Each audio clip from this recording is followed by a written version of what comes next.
What is up, y'all? It's your boy Aniki coming at you with the Church of MHA,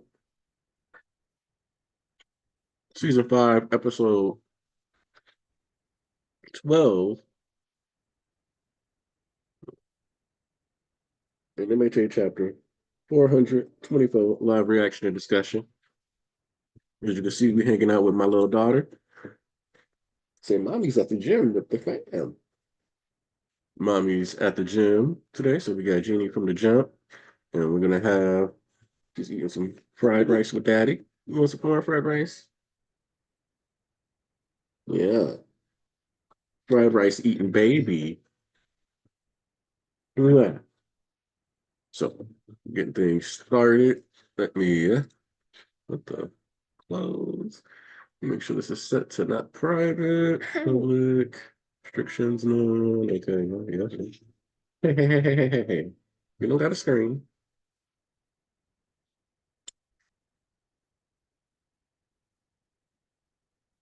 Your daddy's always going to make sure the little girl gets to eat. Don't worry.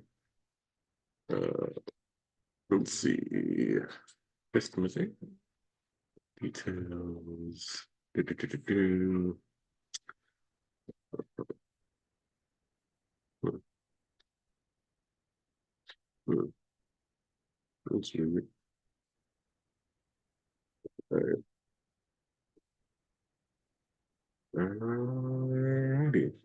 Looks like things should be good to go.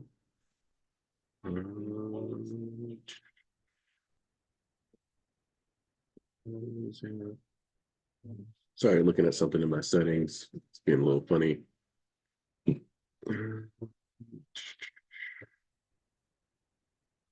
Should I make sure I get this squared away before we start going up? There we go. All right, we're all set. And then we can bounce back. See who's already made it into the live chat. And Thundercats are go. Let me get this in the Discord too. All right, so Tiger Blaster, I can't believe you've done this, and it's just Mo 215 already in the building. Good to see you. Good to see you. All right, let me go ahead and okay. You don't gotta go on a hunt, Genie. I got you. I was gonna eat this rice, but somebody's a hungry girl.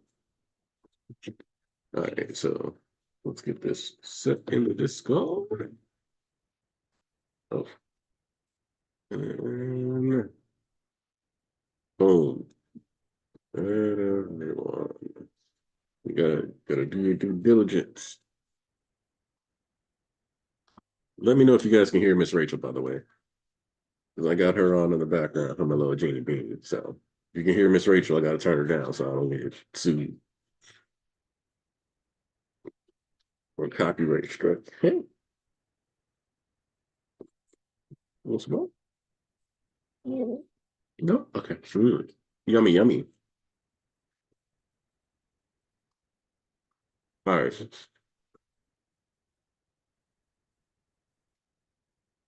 What's more?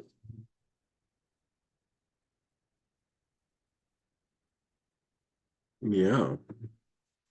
Yummy, yummy pork fried rice.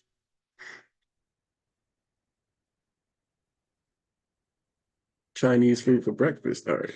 So if you guys have been doing well, let me get the chopper pulled up. LL Cool JT, Coyote. Wait, you don't hear? Wait, what? Okay. Yeah, you don't hear the Miss Rachel. That's right. Thank you for confirming that for me, Coyote. Oh,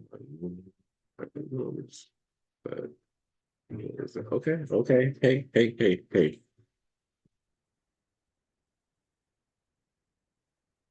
You don't have to. You don't have to do parkour, Genie. I got you. All right, let's get this chapter pulled up. All right. Yeah, you're a hungry girl. All right. Haven't read anything else to jump this week yet, so that's good. Got something to look forward to. All right. My hero. You know what? There's nowhere good to put this right now. Oh, no, don't start trying to slap the microphone, G. You're a little baby. Out here, chapter 424, United States, Washington State. Yeah, yummy, yummy. All right. As you can see, we've got clear sunny skies across the entire country. We were anticipating a week of stormy weather. So I'd like to apologize for being so off the mark.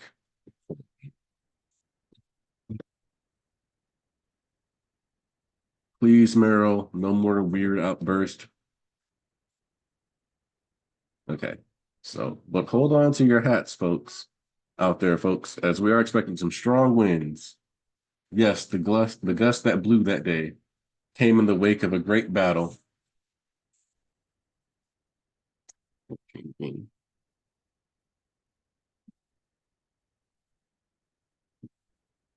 Came in the wake of a great battle. And then we got Salam. Bring that here, won't you? And then Cemental, sure, I appreciate the help. Let's see if we see anything in the background. No, nothing too special in the background there. Stay tuned for updates on what sorts of effects we'll be seeing from that. Look, our house got built. Yeah, it sprang up quick as bamboo. 1 week passed. The restoration efforts that had stalled after the Jakku conflict picked back up at a breakneck pace. With the battles over, the United States and many other nations showed up with an outpouring of support and resources. After seeing their wild fight, we couldn't sit back and do nothing. I don't remember this guy's name off the top of my head right now, but he is, I believe, the number one hero. Red Dot, big Red Dot. He is the number one hero. I believe he was from Singapore. Uh, the Survey Bureau lent us the plans and blueprints so we can start rebuilding whatever's on the docket. And then let's see. It's been cleared with the Building Standards Act. Here you go. Okay, cool. So like a projection type quirk, creating the image. Before the advent of the exceptional, restoration on a similar scale would have taken over a decade. And we see that British electric hero. Um, who was this an advisor? Uh, Obviously, that character is going to come in and play, I think. But we see the Class 1B kids getting to help with that. Some of the destruction around Mount Fuji.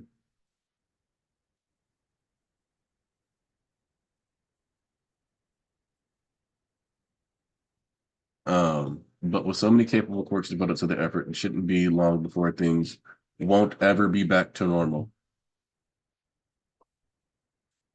Let's see. Let's see if I recognize. Nah. So we got the Red Rooster Doctor again. And we're at the hospital at Central Hospital. As I explained prior to the surgery, this is the best we could hope for.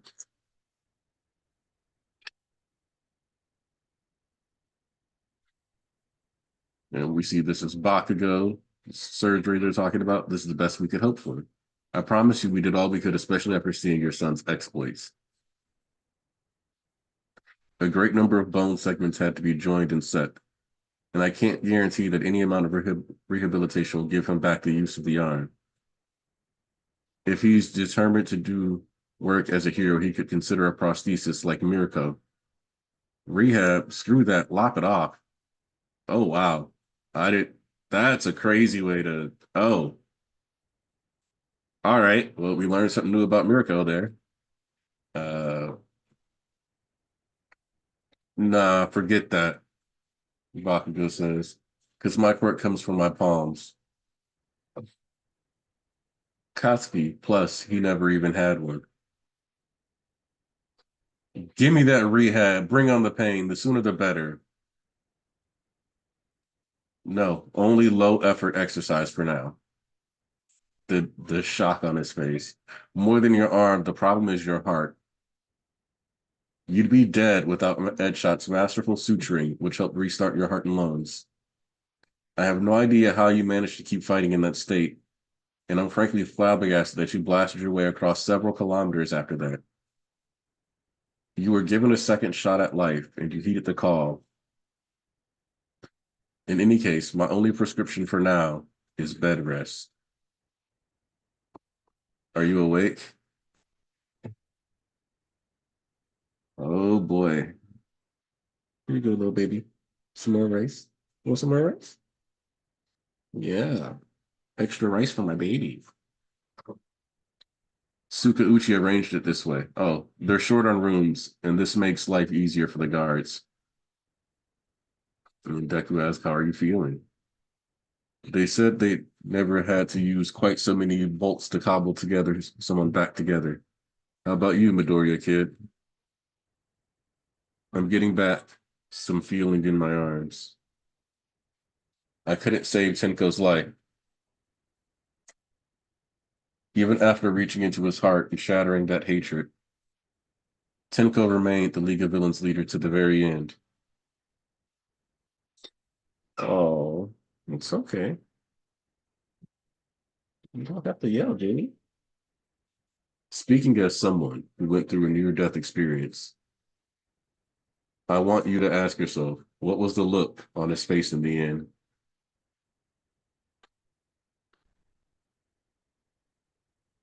Oh, yeah? That depends on what you people decide to do tomorrow, because he said it's already been destroyed. Make sure you do your damn best. Assuming he didn't still look like that crying kid, then you did save him, his soul anyway. And you did your duty to one for all. You passed it on, all right? I felt it happening. Yeah, but I can still feel the ember smoldering inside me.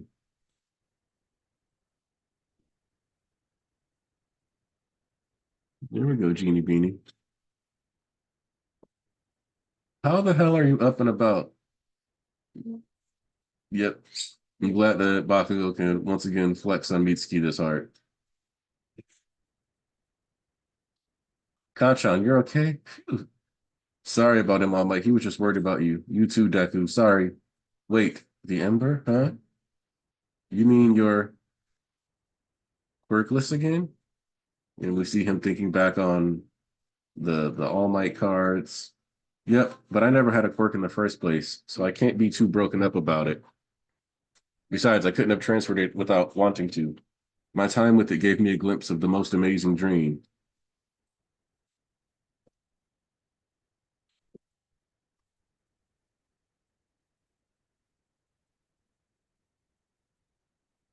What dirty tricks did you use to do it, you quirkless twerp? Then I'm gonna rise even higher than that. I've got to keep growing too. Don't you dare let me surpass you, Izuku.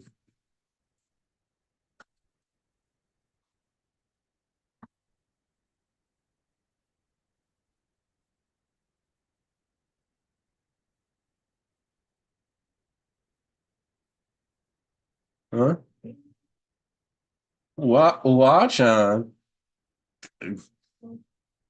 He may not be crying, but that eye is popping. No, no, no. I mean, what the hell did I do to you? Hey, hey, what's it about? Huh? What are you yelling about? No, let me make sure I'm not too locked into the chapter that I'm missing stuff.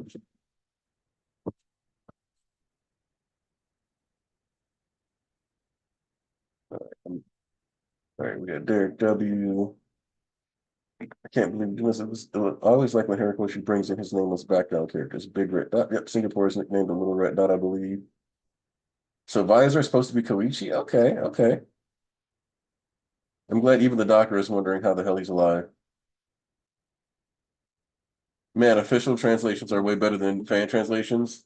That's so for my hero specifically. Hi. Oh, okay. Well, it's a good thing I don't need that right now. For my hero specifically, mwah, mwah, mwah, mwah, mwah. High five. For my hero specifically, that has been the case almost the entirety of its run. Um, I love to tell people the story about the time I was reading My Hero Scans way back in the day before Viz was out, and some pages of a Haikyuu chapter snuck in. I don't know how that happened, but somehow there was Haikyuu pages in the My Hero translations. And I remember like looking for the volleyball chapter of My Hero for a while after, trying to figure it out. So yeah, but with JJK, John Weary does unspeakable things to that manga occasionally. Uh, like I'm not an aura merchant, so I don't care if the translation sounds more raw, but definitely some weird things that get stated in the JJK manga officially that don't actually make sense. Um,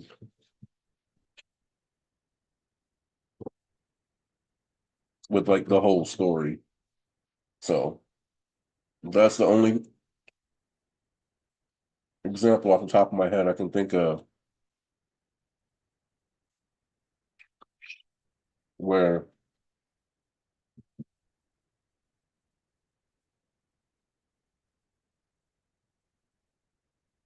yeah, Bakugo would drop F bombs like every other chapter in the old days. So we'll choose more.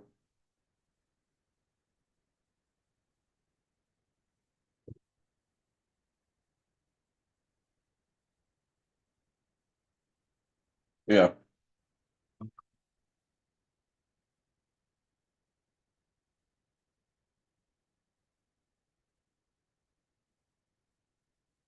What the hell did I do to you? I guess I thought we'd be competing and I'd be on your heels for the rest of our lives. Hey, cut that out. This isn't like you. I still got that ember for now. Look, being all banged up must be making you emotionally vulnerable. The two of you have grown so strong. You're so different from the day we met. Midoriya kid,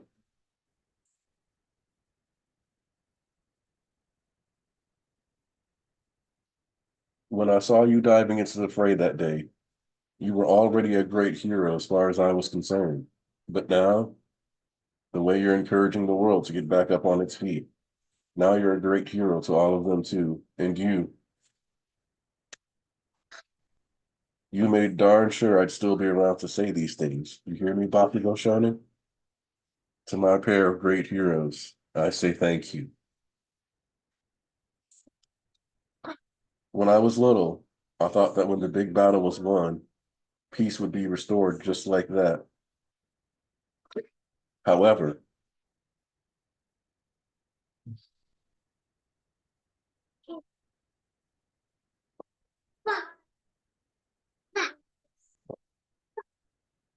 I'm looking at, are those shells? What is that?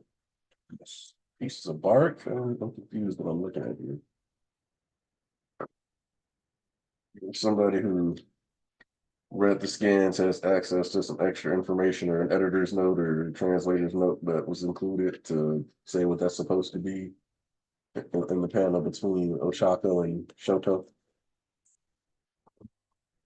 However, our tale doesn't end here. It can't. The fight may be over, but until we lead the way to a bright future, we've got to go further beyond. Right? Where we cut to Deku, Ida, and Kaminari visible, and the chapter being labeled Epilogue. Epilogue.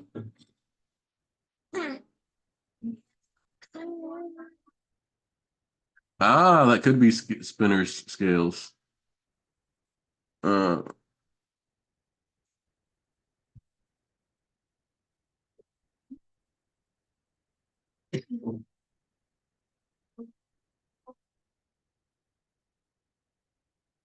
yep, that's what it was.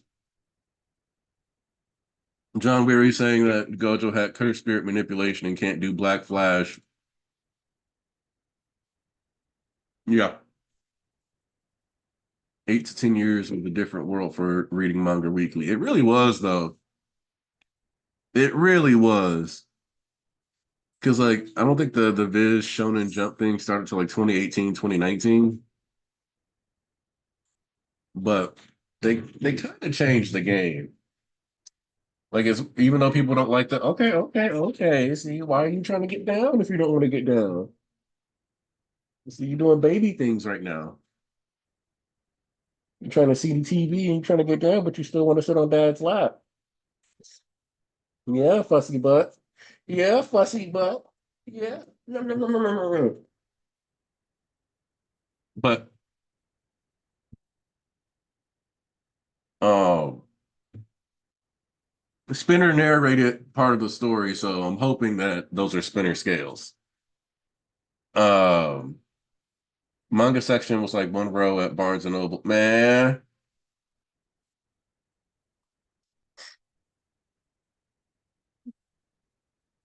author's note this week was saying that it's common for these series to wrap up quickly after big battles before he wants to go back to the academia part of the series. So I thought I saw an excerpt from the author's note that was like, it's normal for big battles to just kind of be the end, but for my series, there's stuff that we still need to address. So it is going to go down that way.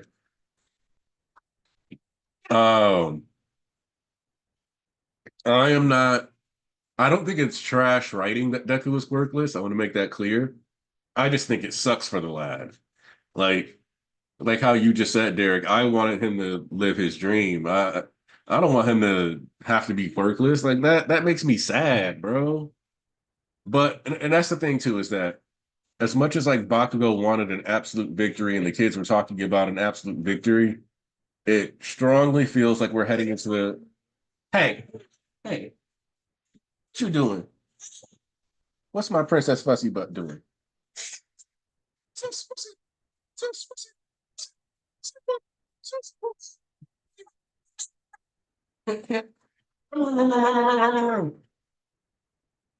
Yeah, yeah. All that fussing. All that fussing.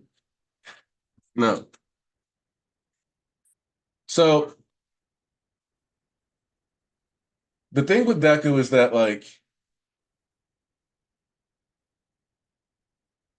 I get it from the standpoint of he's probably always felt like he was lucky, possibly on a timer, and his life and his time as a hero is better than he could have ever hoped for or expected.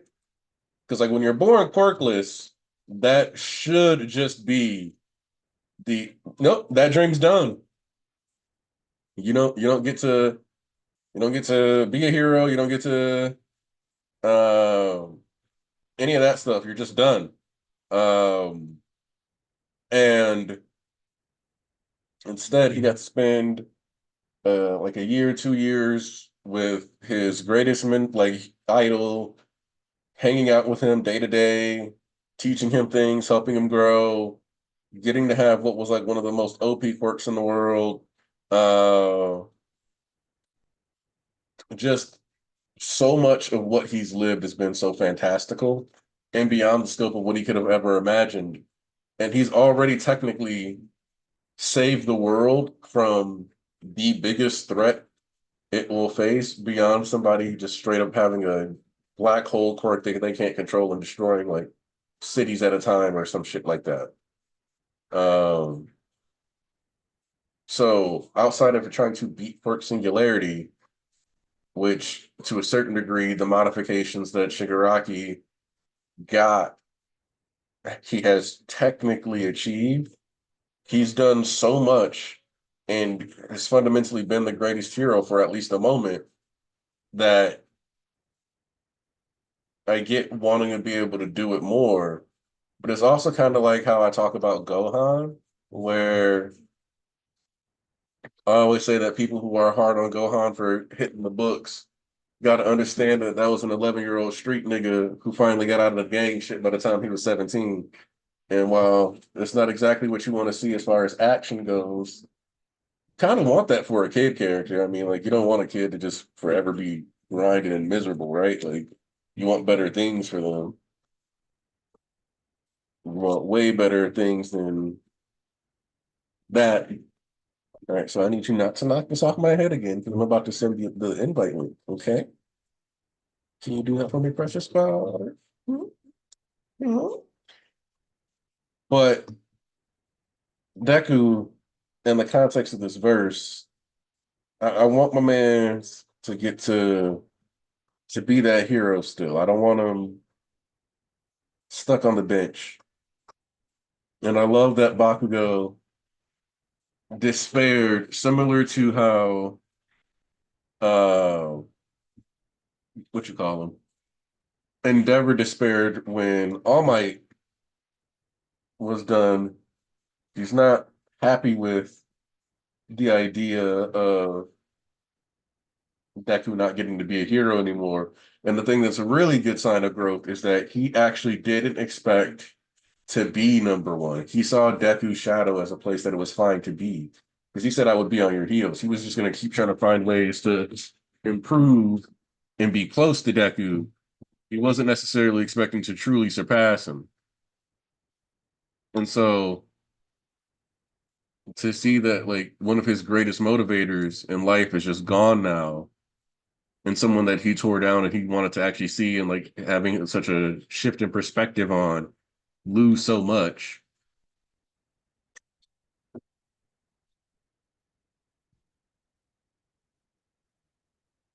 It's good, but it's painful.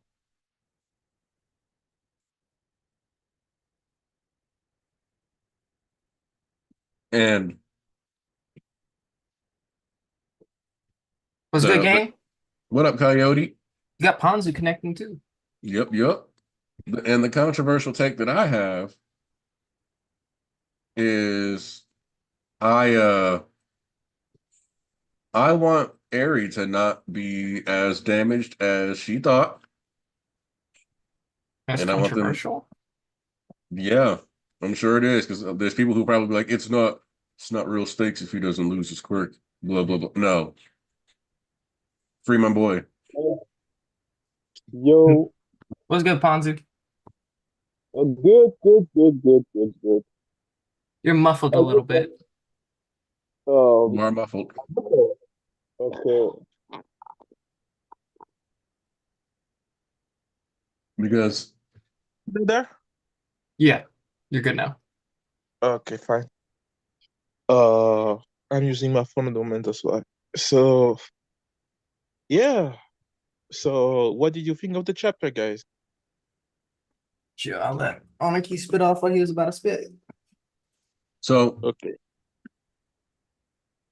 I like the chapter actually. I Mm-hmm. like the communication that was had. I like part of me is like, damn, I kind of wanted to see more of Ochako, but I'm holding out that Ochako and Deku are going to have their own like individual chapter, just like this Mm-hmm. chapter was centered around Bakugo and Deku's relationship. I expect this next one to be Deku, Ida, and like the rest of the class, how they're progressing, whether or not they're going to try to fix the school building. Which the other thing I like about this is that the school building being damaged still is great for highlighting the selflessness and the fact that the heroes have prioritized the outside world over Mm-hmm. themselves. So that's actually a really nice but small detail that, yeah, my school building's still screwed up, but and technically I think this might even be Heights Alliance, but I don't want to swear to that. Well, the thing is that we might get a handful of chapters, we might get a full volume. We'll see. Because I mean, if volume 41 just ends up being extra thick, that's fine too. But because of the way he phrases this, we've got to go further beyond. We could very well get a couple normal chapters, and then maybe Horikoshi gives us a flash forward. Because I kind of feel like when he threw in those um, designs of them as adults, that he wants to use those at least for a little bit to give us, like an image. And one of the things that I think is kind of important is that, and I've said this before, I view My Hero as kind of like a meta documentary because it's all technically a flashback. There are flashbacks within this flashback, but the whole series is flashback. Mm-hmm. Uh, and so when I look at these conversations that are being had, I think some of this is obviously separate from what like the a look back special that Deku would have that All Might has, but I think the final chapter because like I joke about the crate date, but I think the final chapter might actually end up being like, has anybody ever seen the last episode of The Kids Next Door? Yes, No. yes, I remember that episode. Yeah.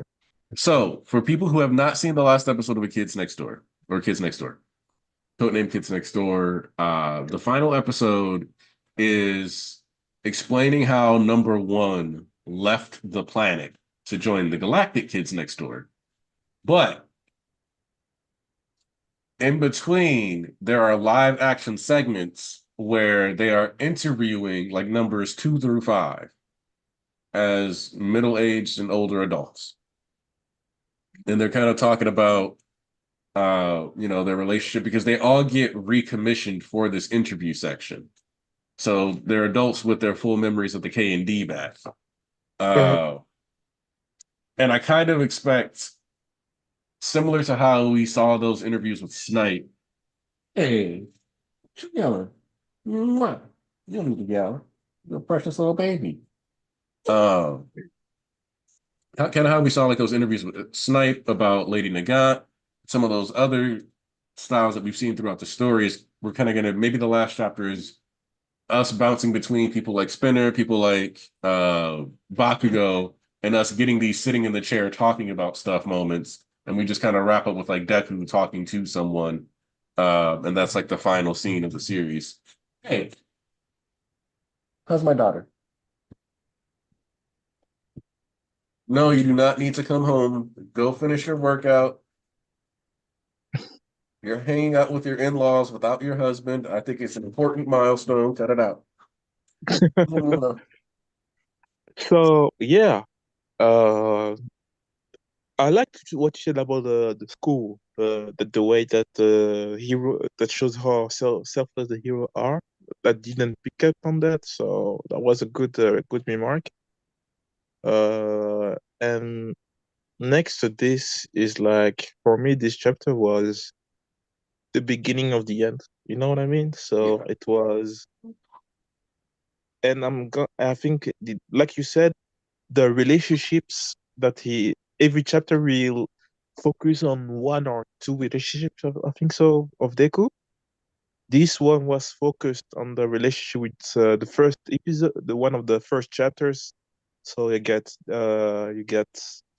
I forgot his name. Literally, this chapter is like a parallel of the first chapter. So you get the depicting of the world, the new heroes, and the heroes. So now you have the heroes of the that came to help Japan. You get the television stuff as an introduction of the introductions for the chapter. Now you in place of Dearly Deku, you got the future of the heroes with I forgot Bakugo. Then you get the Bakugo relationship with All Might, and at the end with Bakugo, that was the most important thing in the first chapter. You get that parallel with each chapter. I think next chapter will be with, like you say, Ochako, because Ochako was the first person that saved him in the second chapter of the third. I don't remember well. That saved him. That was his first contact with someone when he came to the exam for UA. So maybe it will start with this and Ida also. So yeah, we might get full volume of Deku's relationship and maybe, like you said, a flash forward. It's the beginning of the of an of yeah, I think that Horikoshi really wants to end this story well in place, like uh in when you think of the big three, you think about both Bleach and Naruto. Naruto ending was okay. Bleach was not the best, and I think that he really wants to wrap it up. To give a good end to this story, and he's giving a whole volume maybe for this. So we're gonna have a great treats of emotions. So we might see a flash word with Aries, something like this. So yeah, I'm open for it. I'm open for it. I can't wait to see the rest of the. I can't wait to feel some warm emotions into my heart from these chapters that are coming. So you're in a good place. We are in a good place. So yeah, I wanted to just to say this because I have to take care of my sisters. So yeah, I wanted to share this with you guys. I hope that you all in the chat are doing well, like the stream, and yeah, I will leave you guys. Okay. Okay, okay. Glad you got to pop by at least, Ponzi. Yeah, man. I We love appreciate you it. being here. Hey, when I saw you get the lime, and I just finished to do the garden with the gardener. I had to help him to cut the grass, the bushes, doing in the front yard and everything. So when I just wanted to a little bit forest, so I thought to myself, I can I can chill with you guys.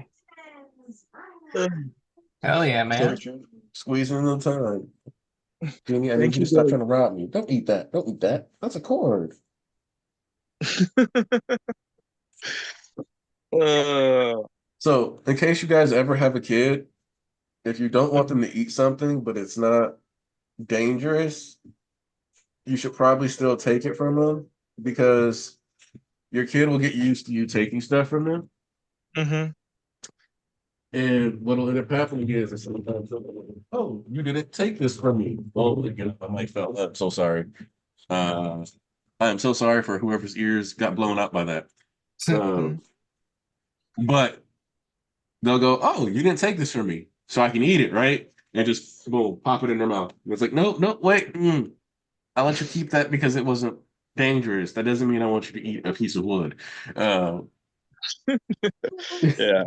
so, Yeah, I remember that too. I remember that too with my sister, with my brothers. Allez, being the oldest child of seven, you see that too. You know what I mean? You have to always to remember them that they don't have to touch some stuff every time. And when she get their teeth that are growing right now, if I'm right.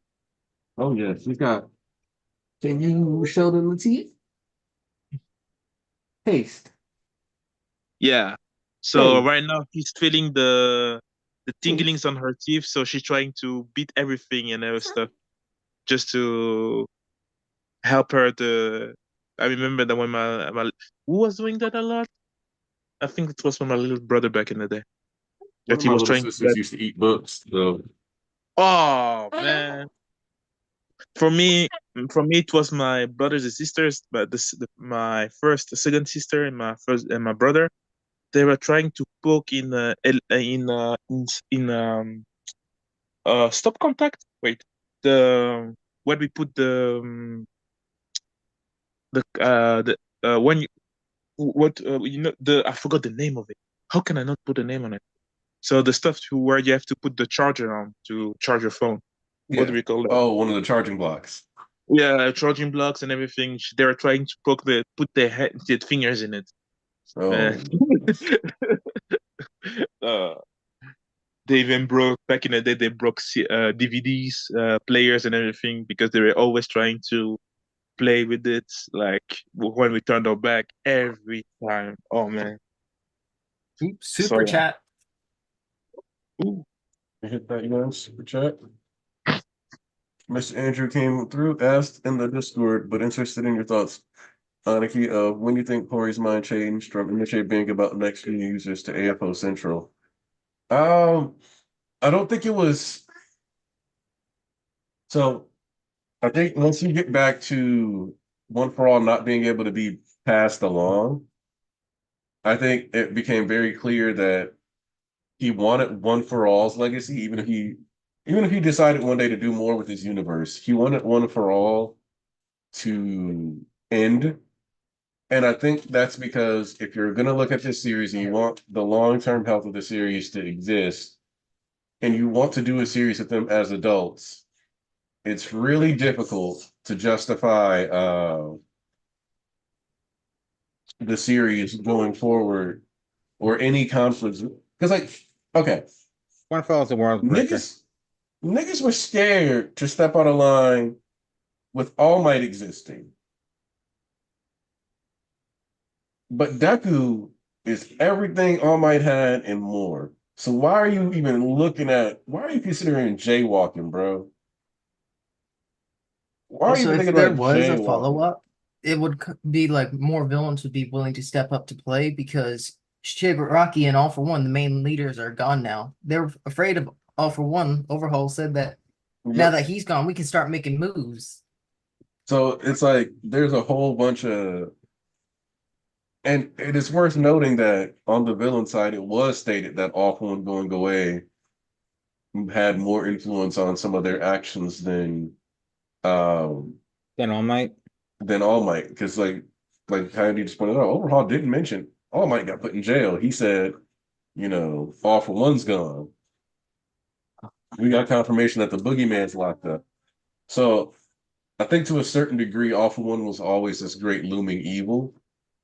And I don't want to say we got tricked necessarily. I think because like even All For One himself directly states, "Yeah, I'm getting out of prison. I don't know why you think I'm actually going to be stuck here forever." And most of us were like, "Yeah, somebody's breaking him out of Tartarus." How it went down wasn't what we expected. So I think All For One was kind of always a central plot, and even the way that All Might kind of pitches it to Deku back during, I think, sports festivals when they first have this conversation about All For One existing is like, yo, this is your big bad that you need to take care of. Tomura was more of Deku spoiled, but the actual person he needed to take out is All For One, which I like because it allows Deku to build that sympathetic bond with a villain while still also having a situation which, like, yes, I'm just going to clean a clock, but also I get to actually take away a lesson from this and fundamentally alter hero society and society as a whole. Hence why he told Shigaraki, you've already destroyed it. He's saying you destroyed the world that created your problems.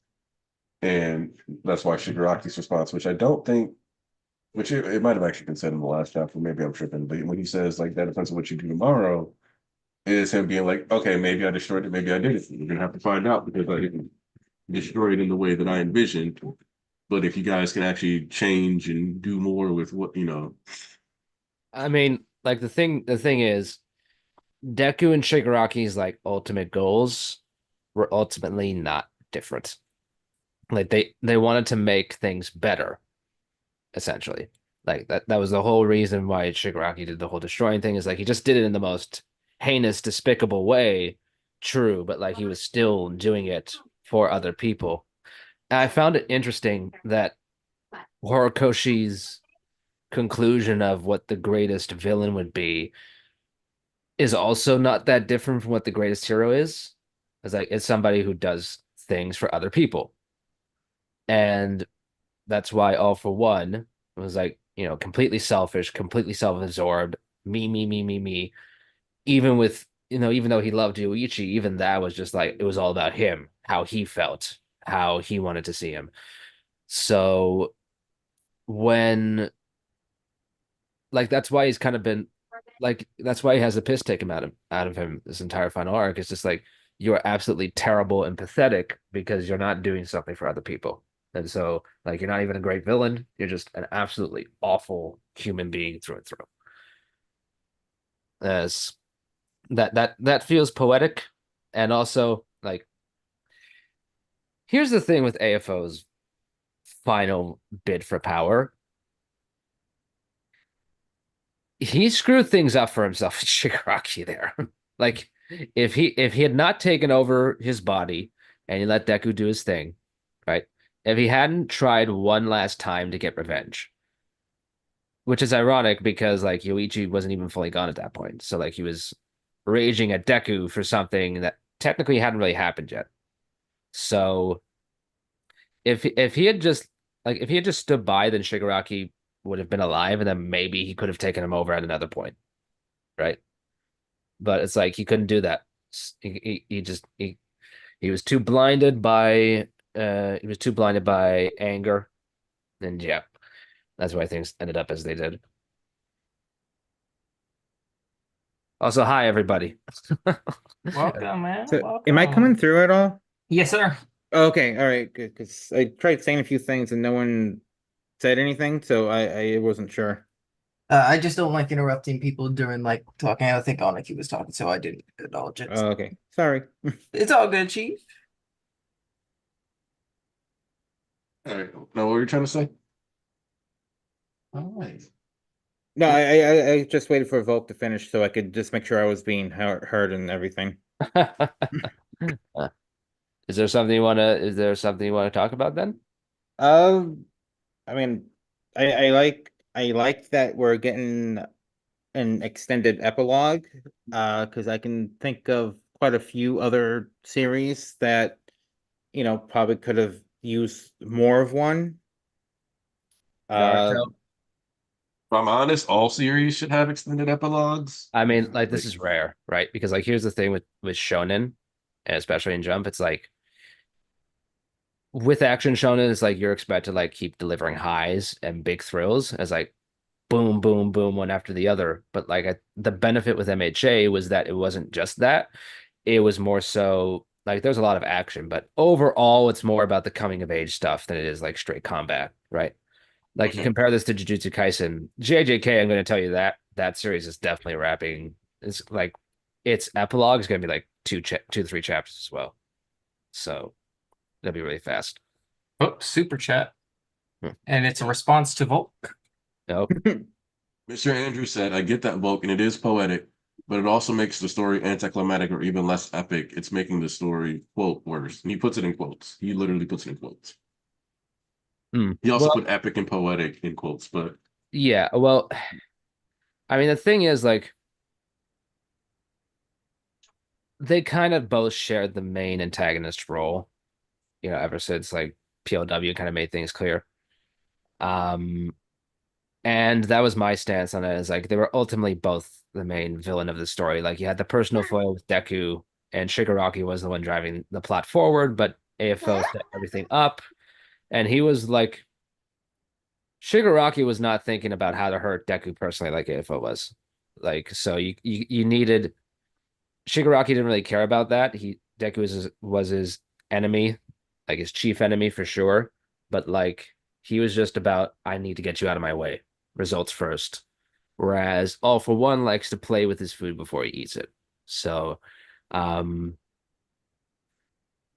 I think maybe what could have been different was a lot of the position stuff. I do agree that was kind of heavy-handed. Um I think if that was altered to a degree and you got a little more Shigaraki at least,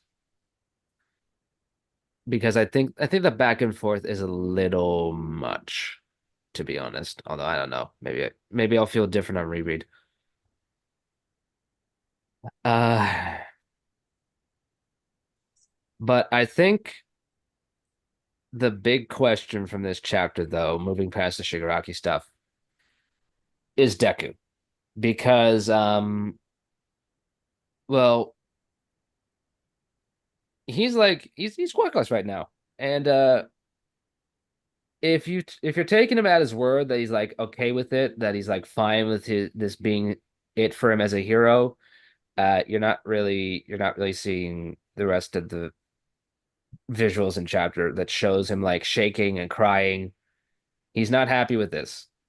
He's just not admitting it because again, whenever he says I'm okay or I'm fine or doesn't want people to worry, he's lying because he thinks that if he permits himself to be sad or start to think about things, he's taken away from other people suffering, whatnot. Like that's the way he thinks. And it's noted as a flaw. So this epilogue chapter is going to be him. These epilogue chapters are going to be him overcoming that.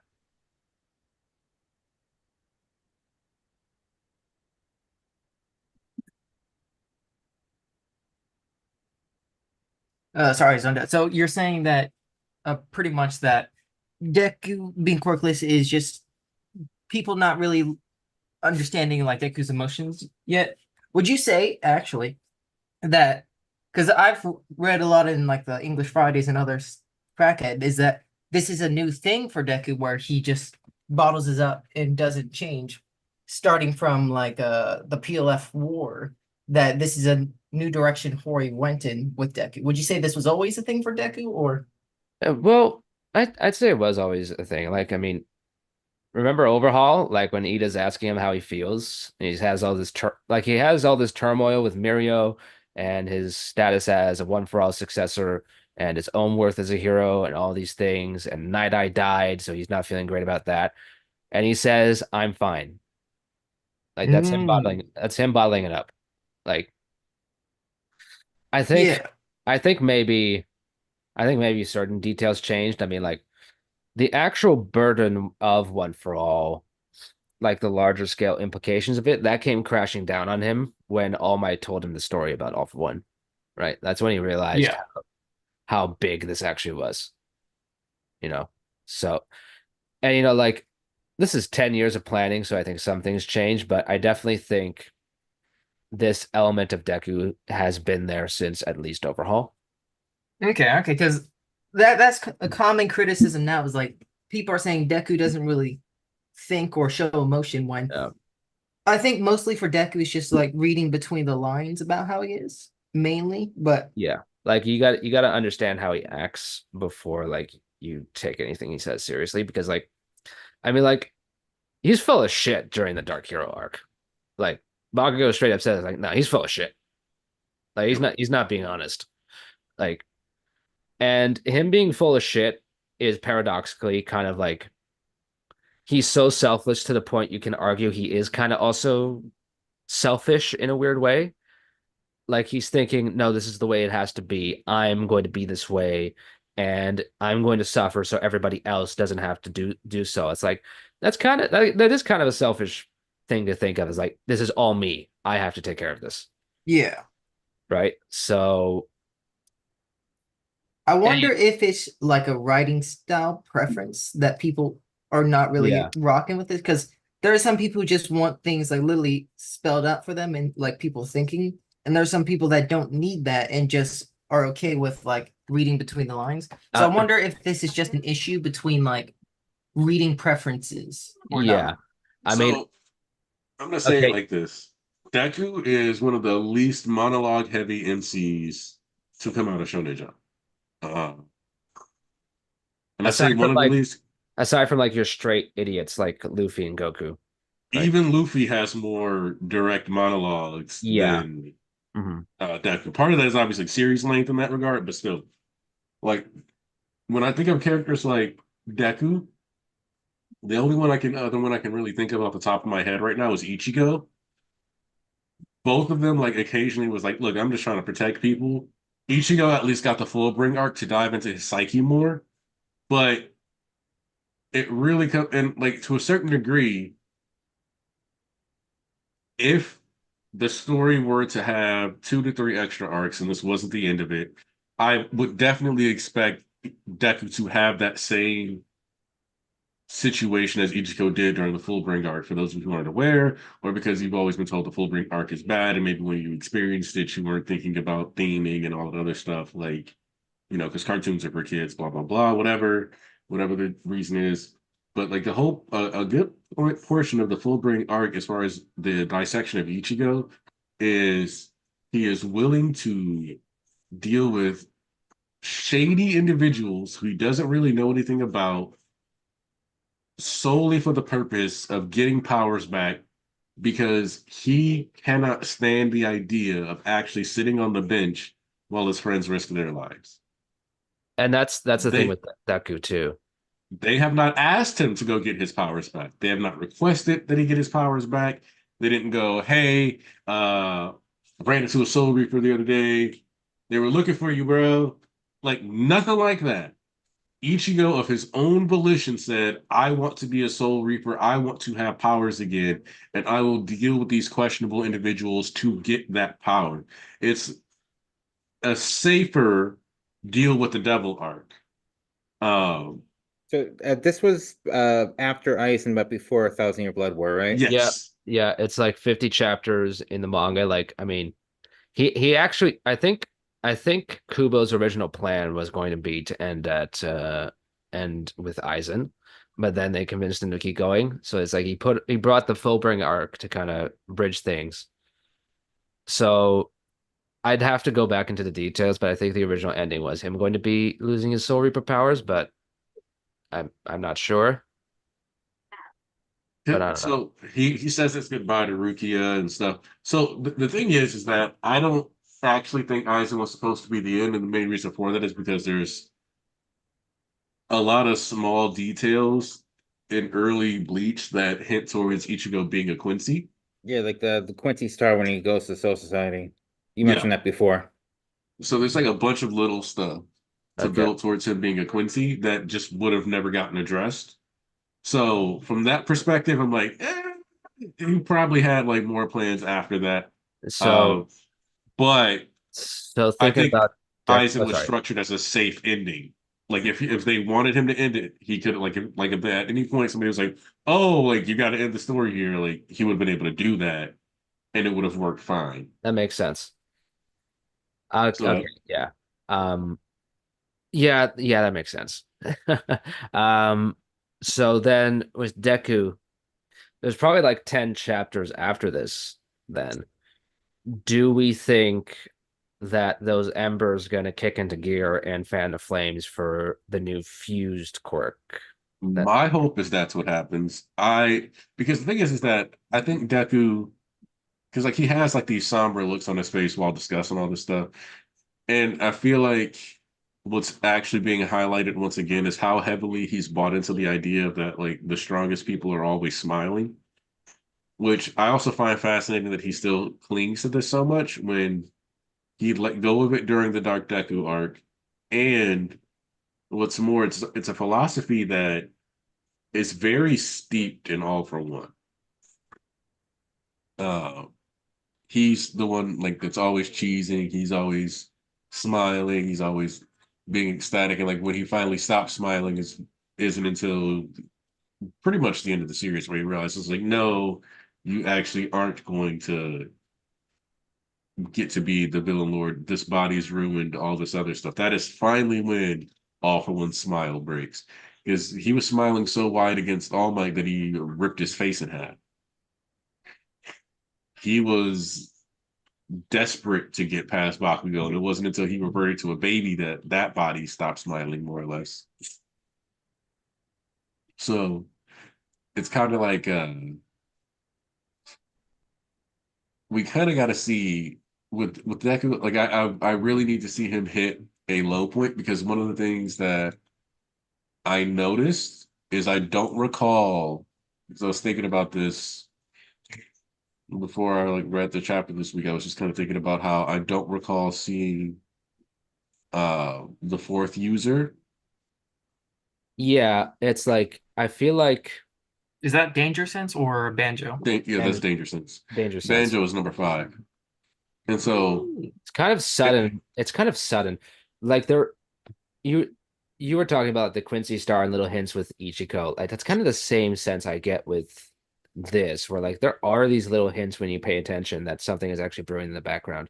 I like remember with One for All, that thing took a while to develop. He was like on the run with Kudo for like a couple years, and then even when it transferred, Bruce is analyzing the data and he's like, "Look, you got your original quirk factor, and there's just some sort of unformed dud." So it wasn't really usable for the first few users. It was just like there. So Yeah, Shimamori really kept it in, like kicked it into gear when just by building it up yeah, for those yeah, 18 years that he had it. yeah, he was important because like the others were like they were just trying to survive, right? Like they were fighting, trying to survive, trying to find food and rations and whatnot. Whereas Shinomori, he realized he could not fight All for One, but he could sense that it was a power. He knew it was a power stalking quirk of some kind. So I was like, all right, I'll take however many years in the woods and just train, be a hermit. And that's what started making it like actually tangible and usable was his effort. So I'm going to point out that when you look at I just double checked the final page or the page where Alpha One is finally destroyed. You have Deku, of course. But it's the first user, Bruce, Banjo, and Nana and Shigaraki coming out of the darkness. There is no, and like Yoichi obviously faded away, so that accounts for him. All Might doesn't have a quirk, so there's no vestige for All Might here, even though his consciousness was what allowed them to truly become conscious beings and active within the quirkverse, we'll call it. I mean, it's just a weird way of defeating All for One if that doesn't go anywhere. It's like they Eh, literally just mash him and Yuichi together. Do you Like, think but- it could be that because he was transferred early to Shigaraki that affects it? And like that's the thing is that the fourth user was just kind of taken, Yeah. but quirks have their own will. So to a certain degree, it's arguable that like while they do that last fist bump, for example, that like while yes, like Deku was supposed to be passing it all on to him, the fourth user could be largely damaged and like give him that one last little push because the fourth user uh you know hid for 18 years. Luke Skywalker is the main character of the fourth episode of Star Wars A New Hope, who effectively was hidden out in the desert for 18 years until he, ran into Ben Kenobi and finally started to get some training or whatever. So it could be that what we're going to see is that the fourth user getting taken early is going to allow him to kind of pass back one for all here. And even though, like Declan says, he can feel the embers, it could be that what he's calling it the embers was actually the quirk itself that has just been heavily reduced in power. Yes, because of how much damage it would have taken, but ultimately, like I said, like this speculation, but it could easily be that he still has something to work with. It's just not the sending wind around the world quirk that he, previously had. I'm speaking of that. I'm also seeing some people be like, "Oh, that was just with 45%." I'm like, "No, that was a 100% punch. Like he could tank that. It's just he's like it's just that was him using the most power he could." And like it's weird, man. Like just kind of burning through the embers for the last stretch of the manga. Like it's a little odd to me if that goes nowhere. And it's just like, oh, I'm quirkless now. So I feel like that's setting up that last twist. And also, man, Bakugo, I was really impressed with him this chapter. I was really impressed. I like I mean it was the bullying and admitting Deku was ahead of him, that was one thing. I knew that was gonna happen eventually. Yeah, he really took the gloves off this chapter as far as like the guard, all of it, like just He was like very like, vulnerable chapter for Bakugo. yeah, he was like I've treated you terribly this entire time. Like just even past the bullying, even like when they were in high school, I, even when they were in class 1A together and they kind of made up, like he's owning up to that as well. He's like, I treated you terribly. Right. So I was not expecting that, honestly, but it kind of makes sense because this story is all about tropes and things and like what you expect to happen, but not isn't quite how it goes down. So with with Bakugo saying all that and kind of breaking the mold of like the angry jock rival and just being straight up like I care about you, man. What does that mean for the other characters? What does that mean for Deku? It's like if this epilogue arc is them kind of stepping outside of their established roles, I think that's really meaningful because the story is about like how this is fantasy becoming reality, but it's still real life, right? So them moving on and changing like real people, that's extremely interesting to me. So I'm very curious to see what future chapters bring. And I think we have to, because one of the things that I think people have wanted from Bakugo for a really long time is for him to just kind of just get off the bullying in general. And obviously, I think that's the point where his character is hit. So, like the final conclusion to his arc is the complete acceptance of Deku as a person and like full acknowledgement of what he's done wrong, which is I think it's fascinating how Bakugo's apology was seen as this one-off thing, even though, like All Might, even before he formally apologized, stated that he was actively trying to atone without having saying anything. So in reality, this has been a what? We found out about One for All back in chapter 122, I want to say. What was it 122, 123? Well, that's when we have the full-blown conversation revolving around it. So in his own way, Bakugo has been apologizing for roughly 300 chapters. I'd say so, yeah. Like he directly apologizes. So I guess it's always going to be in the 20 somethings, right? Like he's gonna apologize in some kind of form, shape, or way. With the exception of the 220s because of NBA. Yeah, When somebody yeah. asked about what was the point of NBA, if Awful was gonna do the stuff he did. And the thing is that my response to that is that NBA was still important that we got to understand our villain characters and understand who the league were. So when we expound on them and we see Shigaraki's backstory, it's kind of to set up. This is where this character is coming from. This character did not come from a place of evil. He landed there. He was a good-hearted kid who went down the wrong path. He was a good kid in a mad city. I can tell I don't have anybody black in the call right now because nobody responds to that reference. Whoa, whoa, whoa. Maybe I understood that reference. It just didn't say. But we needed to know more about Toga. We needed to know more about Spinner. Yeah. I would say we needed to know more. We needed twice to progress.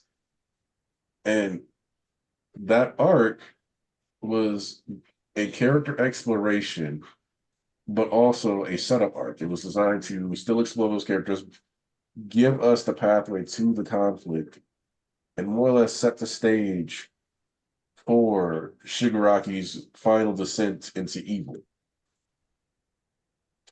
Because the doctor, at the end of that arc, gives Shigaraki the option to not take all from him. He says, you have enough power to destroy your enemies. You don't actually need this. I mean, his conscience is basically screaming at him in chapter 272. Like, that's not the real Nana or his real family. That's purely Shigaraki's subconscious being like, you can't do this. You know what All for One's really like. But he pushes that down and he charges for it anyway. And it's like, and that's also the thing with people being conflicted about his fate. Like, I accepted right off the bat when like when Deku's goal was outlined. It's like, okay, he's gonna save his soul, and All Might said that directly this chapter. He's gonna save Shigaraki's soul, but he's not going to end up saving Shigaraki's life. And it's like, it's just he can't. He went too far. Like, it's just so. Yeah, I mean, like, that's the thing. Like, it is tragic, but Horikoshi makes a point that whatever scruples they have or whatever tragedies they went through, they still push that down, or they use it to embolden themselves and make those evil decisions. Yeah, that arc very much like expanded upon like society's like not tragicness, maybe a little bit, but how society should be like this. Like that's The one of the ways in main which things to teach society us. regularly screws up. Yeah, it's because you like, wouldn't see it with a hero because they're doing all good and everything. like they were straight. It was straight up like, okay, the villains have been critiquing society for a while, and I think there's stuff that people have said or done that you could go, oh, like that's a little shaky. I don't know, that was a little odd. But like when you look at the early parts of the series, pre-MVA, most of the explorations were you got this crazy ass All Might stand, and then it's like, okay, in follow-up, you see the commercialism of Stain. Like companies making money off Stain. It's like, oh, that's a weird way to profit off the hero villain aspects of society. But it's not anything you don't expect. That just seems like capitalism 101. Something important happens, find a way to make money off. Something big or tragic, whatever, exploit it, make money. Looking at you, Yeah. Alex Jones. Um, so that, like that could be seen as a critique of capitalism, sure, but like that's not something that's especially like, oh, hero society specific. And it's not something that people are necessarily going to jump out of their way to like go, oh, like that's fundamentally flawed. But when you get into MBA, because like I'm trying to think of other stuff that happened early MHA, and I'm gonna reread the whole series because I want to do a retrospective after the final chapters. I should know this because I rewatched it a bit. But I genuinely don't think there's a lot in the because like the twisted part of Hero Society is stuff the villains did, right? Like overhaul, chop shopping Ares' Yeah. body. But that's not Hero Society, that's Quirk Society, right? That's not like the Yeah. it's The like only thing I could really say would be like in the early seasons, like season one was mainly just with USJ. And I guess at that point we were just questioning society a little, but there was no real premise there. yeah, there was just a Season bunch like you notice there's a bunch of heteromorphs, but you don't know like Yeah, you don't really think of like there's underlying things happening here there. Season two is just a sports festival and saying, like you said, with Stain. But I don't think like people really questioned the Stain thing as much. Season three was all for one, and there wasn't really much. So I think like especially recently, it's just now starting to question it. Because I don't think as if you're following the perspective of a hero who thinks good of most things, you wouldn't really think much of hero society. The only thing you would get through is Endeavor's lens of like making Shoto.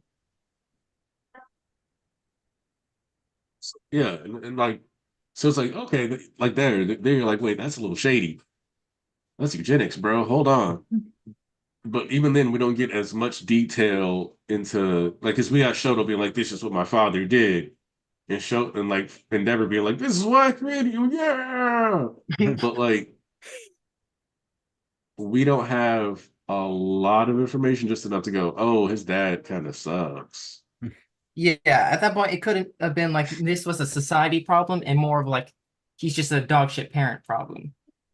But as we expound on the stuff, like you start making the connections, especially once like the Toya stuff comes in, which is way after NBA, but still, you're like, well, this actually still works. This actually does work as a cultural critique because the oldest son of the family is expected to be able to step in for the dad, and you see like specifically chasing the goals of heroism has led to unfair expectations and blah blah blah. With Spinner, you're like, oh shit, it was straight up hardcore discrimination, and like Yeah, he the became a CRC shoulda. first appeared there. Yeah, so it's like you get into like the real ugly parts of like what people are doing, and even the way with Curious, the way she seeks to exploit because it's the only way she can think of to move society into a sympathetic position towards villains is to kill Toga and then use her story as a tragedy but because otherwise people aren't going to care about getting quirk counseling Therapy, reform. yeah.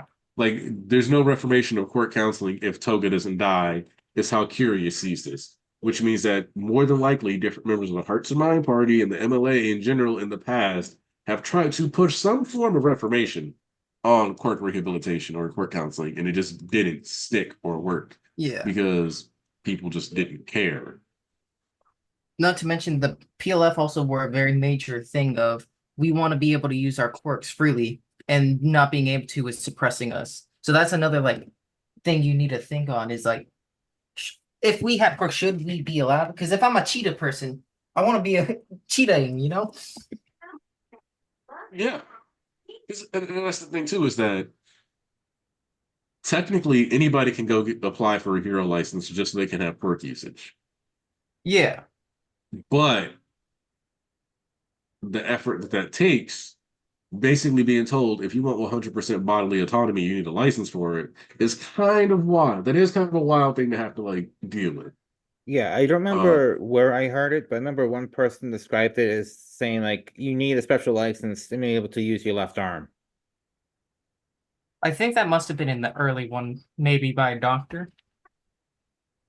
Because I definitely don't remember it near Overhaul. Yeah, Well, it mirrors the regulations mirror things. It's almost similar to like uh I would say it's more like you can't you want to make sure you know how to use your quirk so you don't hurt anyone. So it's complicated. There's like that whole freedom yeah. versus chaos dynamic that you have with society. So it's not Yeah. easy. And there's an early chapter of Team Up Mission where not being able to use their quirk actually almost caused a disaster because guy's quirk was like it was like a poison Build gas up. and Yeah, the poison It was one. like mustard gas, yeah, or yeah, something. and it was like he belted up and like he just couldn't contain it anymore because it was just built up. So like they had to like they had to like I think like they floated him, he released it, and then Bakugo like exploded it, and then that like cleared it up. But like he's not allowed. I mean, he has to be careful because it's poison gas, but it's bottling it up obviously led to something that could have been a lot worse. Exactly. And that just literally goes back to Redestro's whole point. Where like some people need to just be able to use their quirks. I don't know about if it because I'm not the biggest Toga rememberer, but maybe if Toga was able to use her quirk a bit more, she wouldn't have turned out like that. I don't know. Maybe it could have been like that. Well, I think a part of it is because like she was forced by her parents to like repress it, Exactly. Like we're and suppressing our powers. yeah, and like when she saw that kid and like she just broke, and so I think in the future of this world is gonna be a lot of law changes, like maybe like not just assuming that a hero will be by to help a lost and bleeding child, you know, because that was a big part of it as well.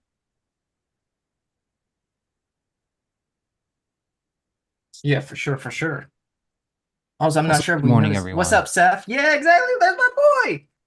Yo. How's it been for you? Uh, um, how do I put Hmm. this? Mixed bag, mixed bag, mixed bag this Mm, week, unfortunately. I lost a damn. pet. Not good. Oh, Never feels good. damn. But it's okay. It was something we saw coming eventually. It just unfortunately happened to happen in a way that wasn't exactly natural, but it's what Oh, it is. I'm sorry, man. Hope things Yeah. get better for you. Well, they will. And it's just funny how life moves on in its own way. So, like already, Yeah. it's like something bad could happen Yeah, one day, yeah, and then the next day you could be smiling over something stupid, and yeah. that's just how it I is. yeah, I saw you say what happened. I'm sorry, Seth. Like that's always sad. Thank you, Volk. Crying for a different reason this chapter, though. Um, I really enjoyed it. Um, Mm. as far as following up last week goes, I know that was or not necessarily last week. It was a long break, I think. Was it? I don't know. Um, I think we did have a break because we didn't do a Yeah, stream last week. Yes. Or Yeah, no, yeah, there was a week break between chapters, so time flies on it. Well, maybe because mentally I was also not here, but yeah. no, it's good to be back. This chapter really uplifted my spirits. It's just this is a great way to capstone both characters in a way, I think. I like what Horikoshi is cooking here, personally. Um, I mean, predictions being difficult and all, but I definitely have always been on board with the direction of my hero. Like I always felt like Horikoshi had a very good sense of nuance. Uh, um, like I know people seemed to want a different outcome for the villains, but like in my mind, I really couldn't see it going any other way for a variety of reasons. Okay. So at least like no, I'm not like exactly a fan of uh Shigaraki. Like I feel like Shigaraki like deserved more of that chapter. Like that chapter was a good send off for All for One, and I feel like it should have cut off when Deku and Shigaraki like obliterated him together. Yeah. And then like the next chapter is like a more of a send off for Shigaraki, for example. Like I would have rather something like that. But all in all, the conclusion remained the same as I envisioned. So Well, yeah. what do you think? What do you think it would say about Deku and Shigaraki's relationship then if Shigaraki actually did pass on a quirk to him, and that's going to be revealed at the end? Hmm. So I think that would be a very neat sort of reverse of passing. Well, not a reverse necessarily, but it's a cool passing of the torch. Like that actually would be neat in my opinion. Deku feels some kind of ember right now. I am curious what form that'll take because there are obviously two directions Horikoshi can go with it. The more optimistic one where it flips around and Deku actually has the power to be a hero again, or it goes through its logical conclusion. Deku has one final use of his quirk. It's going to be used for something. And part of me is like, you know what? Yeah, obviously he'll probably use it to be a hero again, but I'm I'm getting like vibes like it's going to be used dramatically for a specific person. We'll see exactly how that Who do you takes think it form. is? I don't know. Okay. Uh Okay, I got a few candidates in my mind. there are a few candidates. Okay, So look. Actually, wait. So one thing I had the theory of way back before, because before this I was already cooking stuff. Like my thought was like, yeah, he's gonna lose it, but he'll be left with Mhm. embers. Like we're already there. My Yeah. thought was that he gets to fight Bakugo one more time. Like, Really? yeah, like that was one of my thoughts. Like just like, you know what? I'm gonna go out. We're never gonna be able to do something again. So this is like a selfish kind of almost like a, like another passing of the torch kind of thing where like it's just mm, like That'd be pretty fun. a part three to their fight just to like get closure or something. So like the Rocky 3 ending. Think like Yugi versus a Tem in Yu-Gi-Oh! That I am built very that unfamiliar setup. with Yu-Gi-Oh! So Like, but then again, not many people have read that nowadays. But just a final send off type of thing. That was one of my first thoughts, just because like it's a little bit selfish. So I'm not exactly sure that would pan out. But at the same time, I think it would also be cool. So, It would. the other thought, of course, would be something happens and he makes a call for Uraraka, but we'll see. I don't know though. so He, the other thing I thought about is that Deku has been honing his body for a very long, like for the past 2 years now. His body has had to become durable enough to deal with the backlash of One for All. yeah, he's built. So, uh, I mean, All for One straight up selected him as like, you are the best candidate to pass on my quirk and possess. Hmm. physically, Deku is still probably above a good chunk of humans. So, if we're gonna go, he's only got embers, and he's not gonna get to, then he could probably pull a knuckle duster and just like sit on those embers and not even use them and still deal with a good chunk of low level criminals Yeah. Yeah. just off raw physicality at My this point. my last thought, so like Horikoshi has like, so yeah, there's the kind of subverting expectations where he actually is able to become a hero anyway. Or there's the My Hero Academia option, in which Deku remains at UA, both as a student and as a future teacher. And I think that is actually the most likely route going forward. I could see the teacher route. I think that'd be very nice for his character. Yeah, it just something about that really fits. He's super analytical. He can probably do the job well with or without a quirk. Um, Just the way he is able to break quirks down, he clearly has a talent for, helping people I'm see I mean themselves from a different light. my thing though is like he clearly wants that dream of like being the full hero, right? So it's like Of course. Even I mean, then, like- he could still be a hero quirkless because Aizawa was folding a bunch of people at the USJ with just his True. bandage scarf. And that's And what I'm same with saying. Knuckle Like Duster. raw That would be physicality so actually wise. fun to see Deku just beating up kids.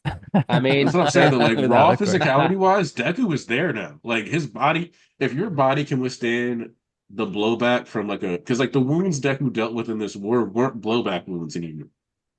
So like even if like you go, oh, like one for one, his body, sure, but like his body had to be strong enough to throw those punches out because My Hero's a series, unlike any other series that people like to power scale for the most part, where your body has to actually be able to put up with the amount of force you can generate. He is That's true. objectively stronger than like 95% of the population. Yeah, because he was throwing out whirlwind attacks. Without So breaking himself. Like, that's crazy. So from that perspective,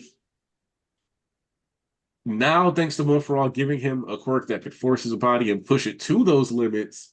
Yeah, I mean, like when I say like he could knuckle duster it, I mean Who he knows, could you know? legitimate like have a hero license and run around and whoop the shit out of people. Like And there's a kids. bunch of people who would be like, oh, like yeah, yes, and kids. Like, But because yeah, like no, that's Aizawa's proof, you can do it.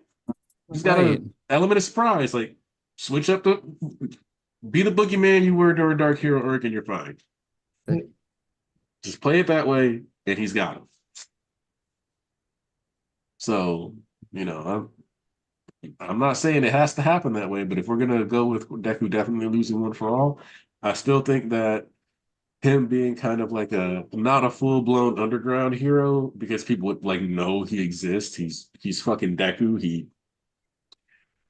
But like him operating like one where he's constantly in smaller areas for small crime and like busting up small timers is a really good way for him to go, in my opinion. Yeah.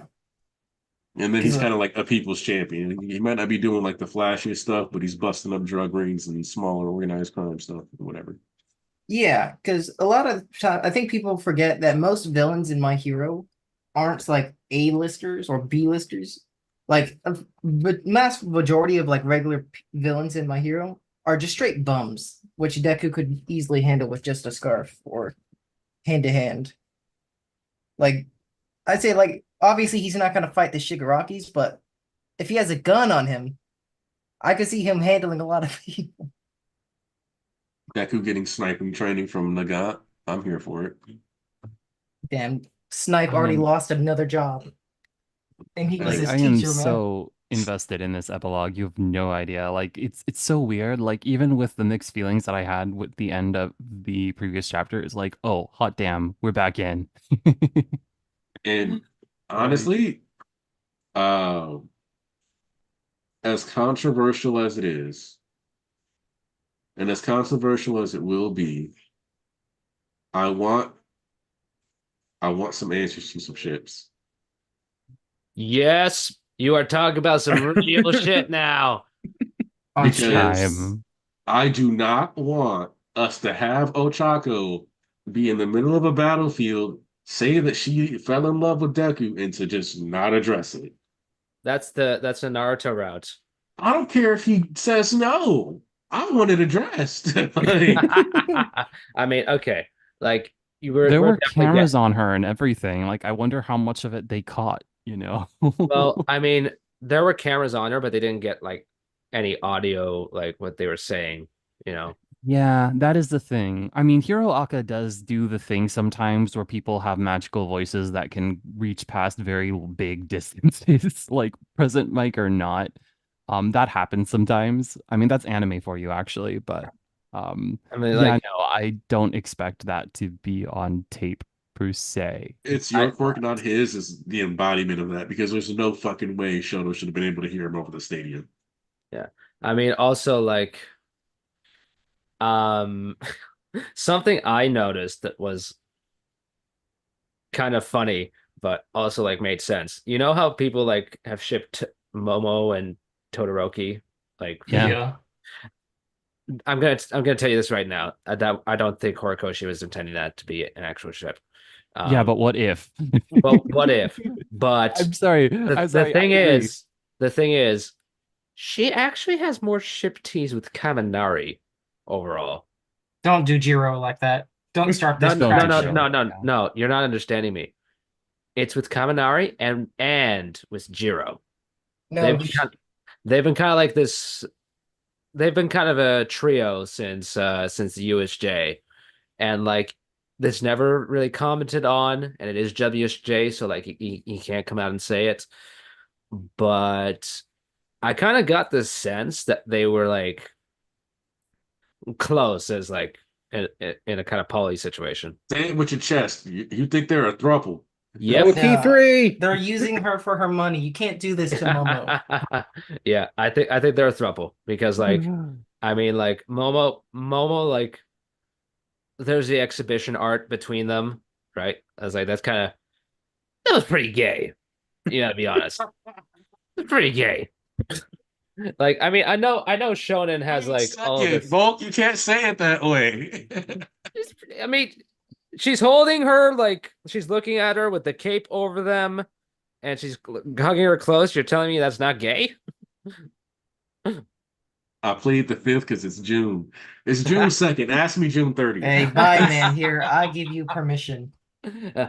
No, so yeah, I think that's a an OT3 thruple there. I Also just think Momo Todoroki for the most chaos would be funny. it would be. It would ruffle so many feathers. I've also seen Bakugo and Tsuyu, which a strange part of me wants to see because like it Oh would my be so God. freaking funny. Sue you. No, Yeah, I That wouldn't frog do doesn't Suyu like deserve that. love. Bakugo is violent sexual. Like, Bakukami is funnier. I mean, okay, but yeah, you're But, so- definitely getting an answer to Izuocha. So yeah, that wasn't my first thought, but yes, we are getting answers for things. There was a lot of things. I to mean, get like answers to. I don't know when exactly it is. It could be like next chapter. It could be 5 chapters from now. It could be like 2, 3 chapters before the ending. You're gonna see it, and especially because like if the characters are kind of stepping outside those modes now, I feel like part of that is like the shonen love interest. Like then you flash forward to the end and they have kids or whatever, and and the author kind of skips that stuff. I think Horikoshi's aware of that, and he's not going to do that. Well, I mean, you might skip forward, but you're going to get like a confession and actual payoff before that. It's So just so exciting to me because like Horikoshi has the opportunity. Like you remember how the school club fest arc kind of was. Now that was kind of a light version of what I expect here. Like I can't wait to see Horikoshi go all in on the character writing and like, all right, what is the goal moving forward for a lot of things. I think back to we just saw it animated, the conversation Deku and Uraraka had. Um, I like that she uses the word egoist there because that's a very self-aware thing from the author's part as well, where it's like, I might be forcing my morals on this person, but like just having the awareness to know that that exists is like, okay, we going in for some nuanced stuff. Plenty of people aren't going to be happy. Plenty of people will be happy, but like it's going to be controversial. So I'm excited for that either way. dude, I'm willing have- to give Horikoshi a pass just because I think he knows he's writing an idealistic story. And it's like, okay, okay. dude, did you see like some of the did you see some of the reactions to like the Izuocha part from yesterday's episode? Nah, Okay. I knew better. Yeah. I mean, I knew better. It's I like, mean, no, Twitter's gonna be normal about it. Okay. yeah, I mean, like, I'm just gonna say is like this is like years of kind of denial and cope and trying to downplay shit. So it's like, It's advanced. yeah, Let the Baku Dekus live, man. They only have a few more weeks. yeah, I mean, I don't want to pick on them, but it's like it's just they just set things up and they get upset and it's like, why do you do this to yourself? You know what's gonna happen. Like, here's the thing: most of them know what's gonna happen. but they go forward with it anyways. It's like, I mean, and it's not even a shift thing. Like, I actually like Mirio and Tamaki together, right? Like, I think that's a good pair. Yeah. But it's like, I just I don't see the benefit of investing in something that is like just not gonna, like, you don't understand, you don't recognize that relationship for what it is, right? So I mean, I think that just comes down to people have different views on absolutely. like certain, which is Value is fine. subjective. Like, If I'm honest, a lot of what it comes down to is, and this will sound weird, is like trying to take tropes from other genres and apply them to My Hero. Because that is like the biggest thing that you don't get to eat that. Uh, I also think it's kind of like a new era thing where people, because we're around it so much, people are now looking through the lens of this might have been a thing compared to old then. Because I remember some of my friends were saying that the Sasuke and Naruto were always supposed to be a thing, but it just didn't happen. So And that's kind of what I'm referring to, is that like there's stuff like Sasuke and Naruto is probably like the best argument for somebody accidentally writing one of the most passionate slow burns that could have worked ever, but that just wasn't the point. yeah, And when I say that, it's like the rivalry trope, like the tropes that surround being rival characters are very similar in nature to some of the tropes that surround romance in like enemies to lover situations.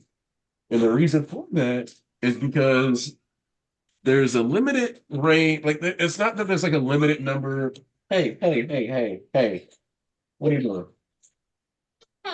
There's only so many ways that you can convey tension between people before there's just like an overlap.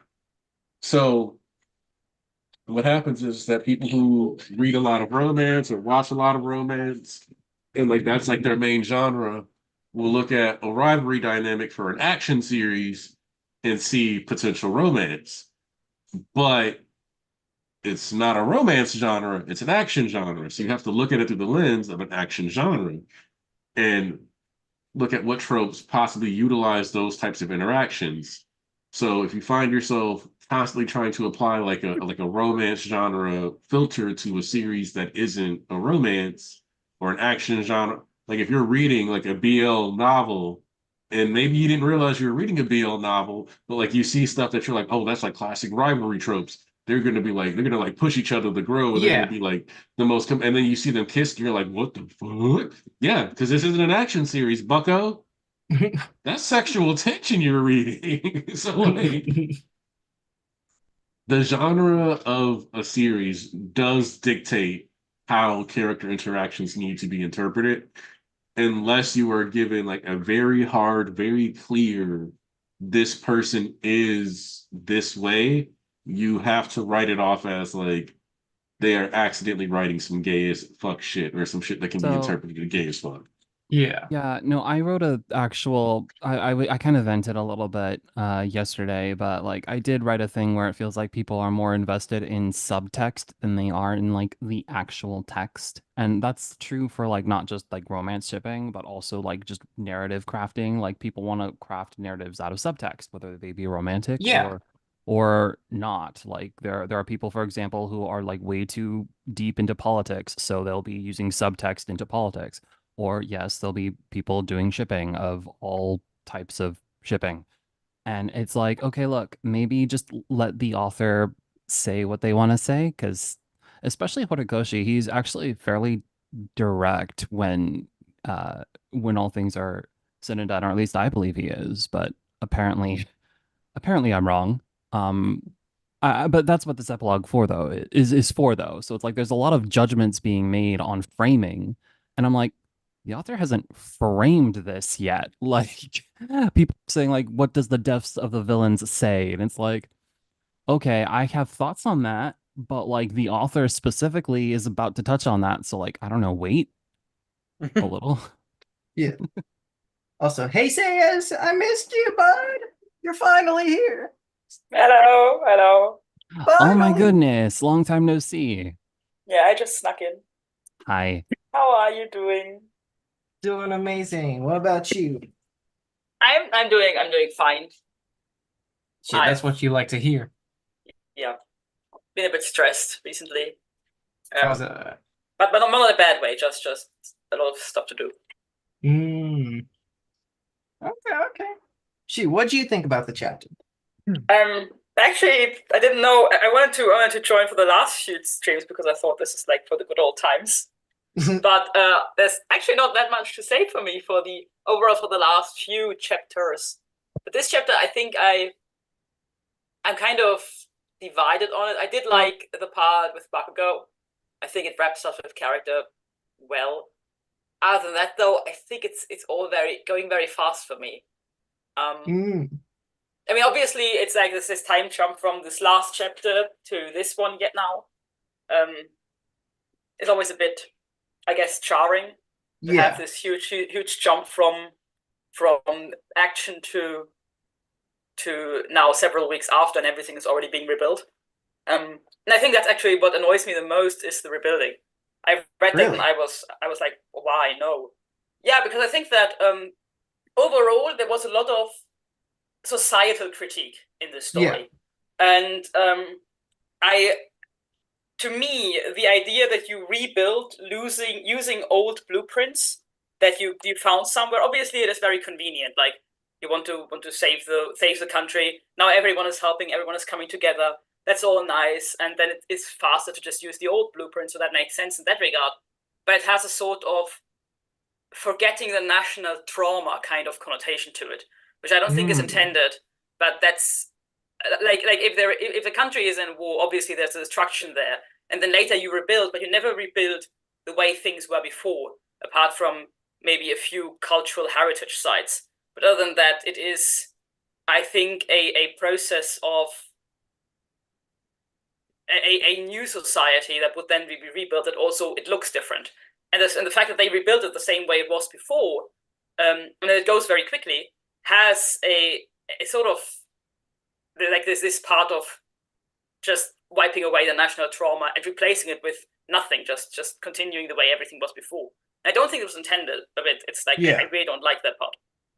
I mean, this is what I mean by looking at the subtext instead of the actual text. Like during that line, it's like he says explicitly within normally this would take a decade, but now everything will be able to go not the way it was before. Like the text is very explicit in that regard. Like the physical building is one thing, but like the doctor comes in and says it won't be the same ever again. So no, like, but the thing is, for me, I like this physical building. I don't like this making everything the same way it was before. Yeah, I get what you're saying. I don't know it was intended that way. That's what I said. It's not intended that way. But it no matter how much you say, it's not going to be the way it was before. If it looks the same, if you use the same blueprints, if it all goes very, very quickly, it has this level of, especially because the doctor said it's not going to be the way it was before to Bakugo. So I think this chapter had a very huge part of focusing on the personal relationship and trauma, and obviously that is still there. So obviously for Bakugo, this was an immense event, and he will have trouble, physical problems from that for the next. I don't know how successful rehab will be, but for the next foreseeable future. But this is all very personal. Like the personal trauma, it's so much focusing on the personal trauma, but it is to a degree in these first few chapters, I think, wiping away the national trauma, and I think that is a weird choice. And it's not something you can just ignore just because the doctor then puts the personal trauma in, because there is a difference between how the personal trauma affects an individual person and how national trauma affects society. And there's absolutely an element of you can have a nation where every single person is affected by personal trauma, but if the nation doesn't acknowledge it that way, it isn't gonna be treated right, essentially. And this is not. I think this is a weird thing, because I think it's very complicated and it is very subtextual, and it is like it's a very like me interpreting things into this that I don't think were intended. but it is an odd choice for a story that has so much focus on societal problems before. So I have a question. Do you think if it was like under the guise that the Hero Society still doesn't understand the problems fully yet, and that's why they're doing it so fast? Because maybe what if like these final chapters is Deku having to explain and now go forth because they still don't understand the problem? Would that kind of fix it for you? Yeah. For me, it's like a symbolic thing, and I think I think it's a weird thing, a weird criticism I have, because I know it is kind of minor, right? It is essentially, for me, it's like if I look at it historically, when history moves on, obviously how the world looks also change. You have these different layers built on top of each other. In this case, you just rebuild everything the same way it is before. Historically, it has a sense of wiping away and forgetting. Erasure, exactly. That's the thing. I mean, if you rebuild, for example, the Notre Dame, did you erase the Notre Dame? Like the No, Notre because Dame that's an historical like, site. As I said, there are exceptions for historical sites. there but isn't. There shouldn't be, but there is always discussion for how much do we preserve that, and how much does preserving something in its prior state erase what's happening in between time. For example, there are actual real life discussions that we have about buildings being used in one way and not the other way, or buildings being reconstructed into a prior state, which then erases the state that was in between. I could make a historical comparison. I'm getting mixed messages because it's like, yeah, you rebuild something, either it changes out of necessity, like just you can't help but change, or it changes because it needed to be better, or you put it back to where it was because it was fine the way it was. And I think that's a nuanced thing in terms of society, but it's like we haven't really gotten to that yet, so I really don't understand the mixed feelings. It's like we need to rebuild, so like that's just a thing we got to do, and the point was like, okay, we have quirks, we can do this quickly. So that's how I but nobody has to rebuild, for example, using the old blueprints. Nobody has to do that. You can be how do you build a building? You can use standard blueprints, for example. What you have in a lot of areas where, for example, war was, and then you have to rebuild quickly. You have programs where you have basically one standard building that you then place everywhere, instead of using the exact blueprint that were before to recreate the same building that was there before, to give everyone the same flat or apartment that they had before. It still requires a blueprint, though. Like, you can't just build something from scratch regardless. Yeah, but it then looks the same as it looked before. Right, but like that's the thing, is like, is the change superficial if you change it? Like, it's still a building that performs all its same functions. A building's a building.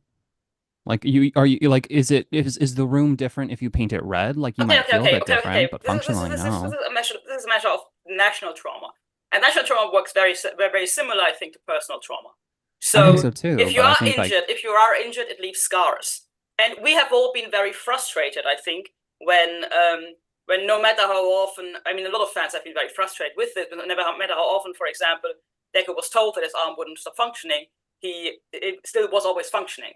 And that even then he had scars. Like, these scars on these bodies are permanent fixtures that remind them of the trauma they survived. We know this when we talk about personal trauma, like the injuries that now Bakugo has to work through. This is important to not make what happened to him irrelevant, because yeah, of course, I mean, conceptually, we could all think that even if he had no injury from this, and even if he had no personal trauma from this at all, like even if there was nothing that showed, he could still be traumatized by it because he went through shit. But to actually have it shown, we are giving scars on his body and months of rehabilitation, because that is what we need to give this personal trauma something, A, to work through, B, to be able to learn from it, C, to make it just visual.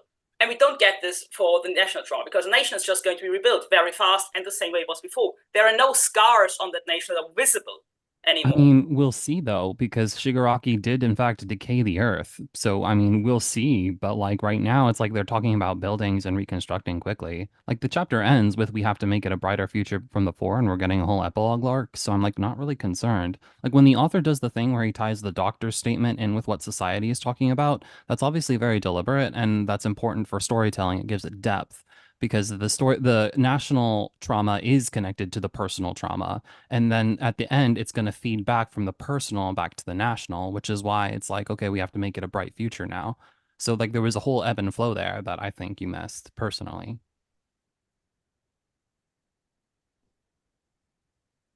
I mean, I think we have different opinions about what this means. I think that if you read it the same way you had before, it's not intended, but it has this connotation of Yeah. erasing the trauma rather than learning from it and doing something new. But I think this is a different opinion. I know it's a minor criticism, but it is something that I came in and I was kind of irritated by. Yeah. I Something that will things that I actually definitely wanna bear hold on, fruit or hold on. not Yeah. from Hold on. follow-up One of the chapters, things that I so we'll want to point out is that it's directly been addressed that there were times where Deku said we would go back, which would lend to a problem, as Sans is mentioning. However, there's also times where they go like, no, we're going to make things better than they were before, which is the characters realizing, no, you cannot just slap a band-aid over and try to get back to the status quo as soon as possible. Which is why I like the fact that while they're rebuilding people's homes, as I mentioned earlier, I don't think either of you were here when I mentioned this. Hey, you coming around? The UA specifically still being damaged, and what it looks to be Heights Alliance is still being damaged specifically, creates room for them to have a discussion about UA being the face of Hero Society and still being damaged. Means that however they repair UA, if they try to make it look exactly like it looked before, caught it. You know, I thought you was gonna throw the phone again. Yeah, no.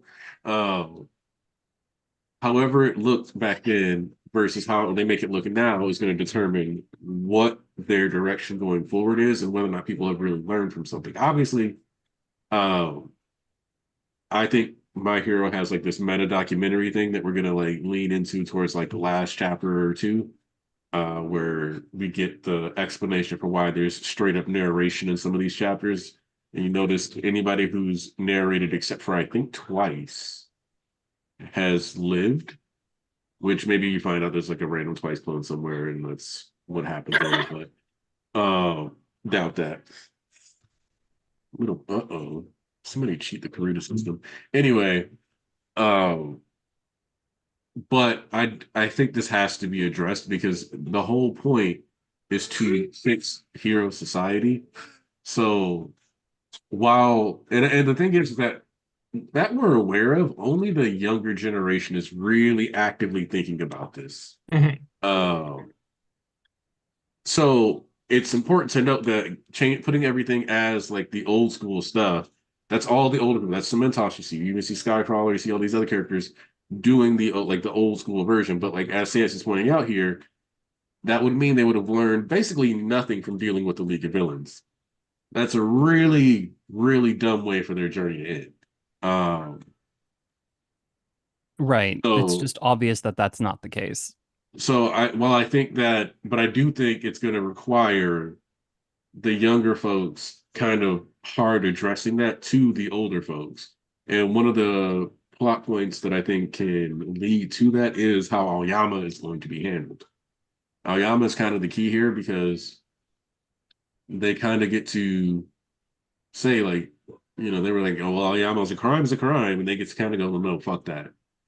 We're not about to treat a 16-year-old like he was a mastermind criminal when in reality he was a blackmailed kid with parents who took a really shitty deal. His Like, parents can take all of the consequences, though. but I also think it is fair to say, like, if in a lot of series, so hopefully, because I don't know if you saw the author comment says, but it says Hori did mention how like a lot of manga would kind of just like wrap up as soon as the final big battle is over. But with my series, I don't think that that's like appropriate, and I have more stuff that I want to talk about, like or deal with. So that's like if that comment doesn't come out, I think it's actually very fair to be like, why are you guys just trying to put everything back to how it was right like before this happened and kind of move past it? But we gotta address that. We gotta see how the story handles that. And while I actually also disagree with that notion that like there's a little too much subtext politically because people's morals inform how they solve problems within their art and their view. So like inherently you can learn something about a person based on what they think the solution at the end of the series is, especially for somebody like Horikoshi who puts his own childhood memories and weaves them into characters. Like the Help Me All Might game, everybody knows by now. I think that that's based off of like what he used to do with his mom when he was 3 at the park. So especially in the case of My Hero, where we know for sure the character, like the author, is trying to weave his own personal self and putting that extra bit of love and kind of putting his whole spirit into it because he's frankly traumatized from having his series canceled twice. So he's not going to leave anything on the table and make sure he puts everything he can into it. It doesn't seem like rational to kind of just write it off as like, oh, this is just a story, like whatever. Like that seems insulting towards Horikoshi as a writer. And there are some authors that, they are just kind of having fun. Like the author of Fairy Tale has pretty much directly stated there are times where he's just kind of flying by the seat of his pants almost entirely. Like writing chapter to chapter. You can do that. Like you're allowed to do that. That's a whole different Writing style. Yeah, like that's a whole different writing style, and that's not what we're Yeah, no, seeing that's not here. what I was saying. My issue with that was that a lot of times when people use subtext, they are putting their own moral framework on top of what the author's is. And that's different from extracting subtext from that's from the author might intend, for example. It's one thing to try and like yeah, you can interpret like the text is interpretable, right? So it's like yes, putting it through a filter, that is to say your own filter, your own worldview, whatever that is. Like there are cultural worldviews, there are religious worldviews, there are political worldviews, there are a whole bunch of different worldviews. So no, that's natural and I expect that. But then there's like when forming critique into it, that's a little different. It feels like sometimes like you're critiquing for the sake of a specific worldview that targets a specific demographic. That's not necessarily what the author is doing. I think that's valid though. Like, oh, I'm not, whether it's valid or not is neither here nor there, in my opinion. Like, that's just what it is. Like, people will do that. But whether or not how you engage with the story is also like its own set of worldviews. Like, are you engaging with the story because you're driven by your own views and you want the story to reflect your views? Or is it that the story is trying to communicate with you and like, how is the story, like, what direction are you going? Is the interpretation, is the exchange going, I should say. And sometimes I think that gets crossed when people obsess over subtext, where it's like, wait, maybe just wait for the author to get his messages out because we haven't even gotten into the epilogue yet. So like some things go too far is all I mean. Like I would say it's all in good fun, obviously. So the is this biggest like victim of this story in recent times is actually Attack on Titan. Because it was somehow labeled a pro-fascist story. And that's what I mean. Just like Like people read into subtext too much. The author, I don't even that was think we his were first halfway into the work. story yet. That was his first work. That was a Well, novice's attempt at ending a series. And no, he like, was labeled or not a novice, pro-fascist well, before we were novice is even a bit close to harsh. the ending. What Novice is a the bit harsh. fuck? But I was like not Attack on expecting. Titan, he was agonizing over how to end that for a very long time, according to interviews. Like he like we're people. So like He was I don't being called a fascist simply for the uprising arc. Um, yeah, that's where crazy. that like while that arc was being written and stuff, people were saying like he's a fascist and all this other stuff, and it's like, dude, yes, the military is taking over, but there are also multiple like conversations being held within this series about how there's a problem with the previous leadership. There's dangers to them doing this. And when they were torturing one of the MPs, she straight up said, like, the thing about being in your position is that eventually you end up in my position. So that's just how it's got to be. Um, And it's like the whole point is about the cycle of violence, and there are certain stories you cannot tell if you rush past things, and art needs the room to have moments that you feel uncomfortable with it in order to tell those stories. Just like, so I was thinking about this the other day. It's slightly tangential, but I kind of want to point out that art also functions as a time capsule of the culture around it. And so um, I'm not a fan of like completely sanitizing your art because something a character says may be offensive or something like that. For example, Mhm. To Kill a Mockingbird, people get called the N-word with the hard R a lot. I would never want that book changed because it is a time capsule of one, how the writing was back then, but two, it's based off of the author's experience growing up in a town where a black man was in fact falsely accused of something and was punished for it. So why on earth would I want to sanitize and remove slurs or anything like that from that person's story when the gritty parts that make you uncomfortable are actually just straight up a mirror of what that person was living in?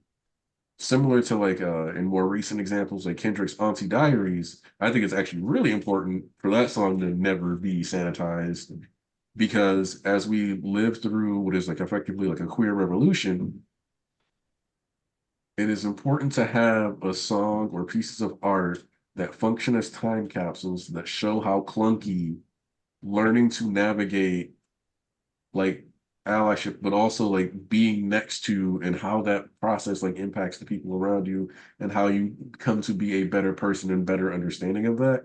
Because when you sanitize the experience and you make it seem like, well, everybody said this was bad and we just stopped doing it, that's how you get people who naively act like racism ended because Martin Luther King marched, and that actually just creates more problems in the long term than it fixes by a wide margin. So I think it's kind of important to be able to have these conversations, even if they do sometimes end up being extrapolations, just because they do reflect what's going on in the cultures around the art pieces themselves. So I don't know. And I don't think any artist fully escapes. Are you looking for the phone that you threw behind me? Yes.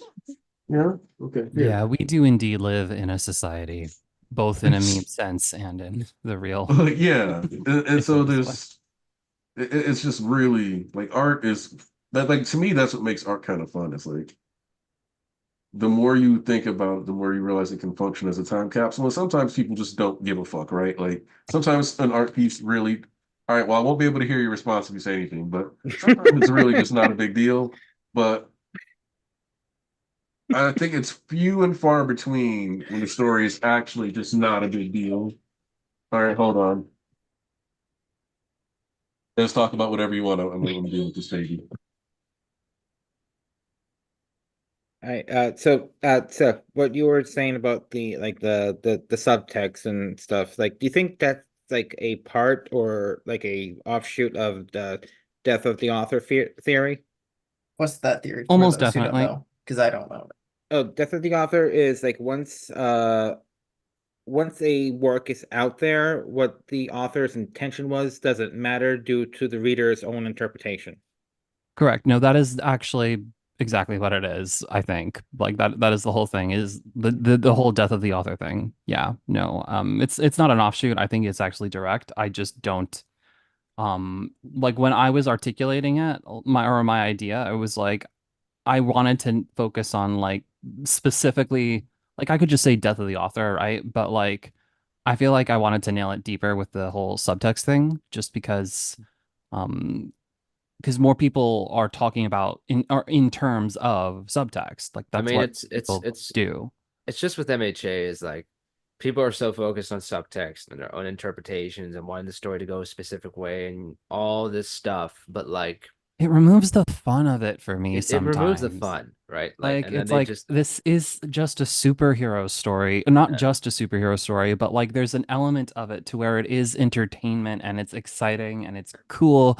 There's like and all kinds of things going they on. ignore the actual like between the lines implication stuff. It's like stop looking for subtext, which is like extra meaning that a story may have and look at what's actually being implied or what is being like given to you directly or indirectly, right? Well, yeah, like it's because the intended stuff is like good and fun to me. So it's like sure, that like digging into subtext, like people do it for shipping all the time, for example. That's fun. I get that so much.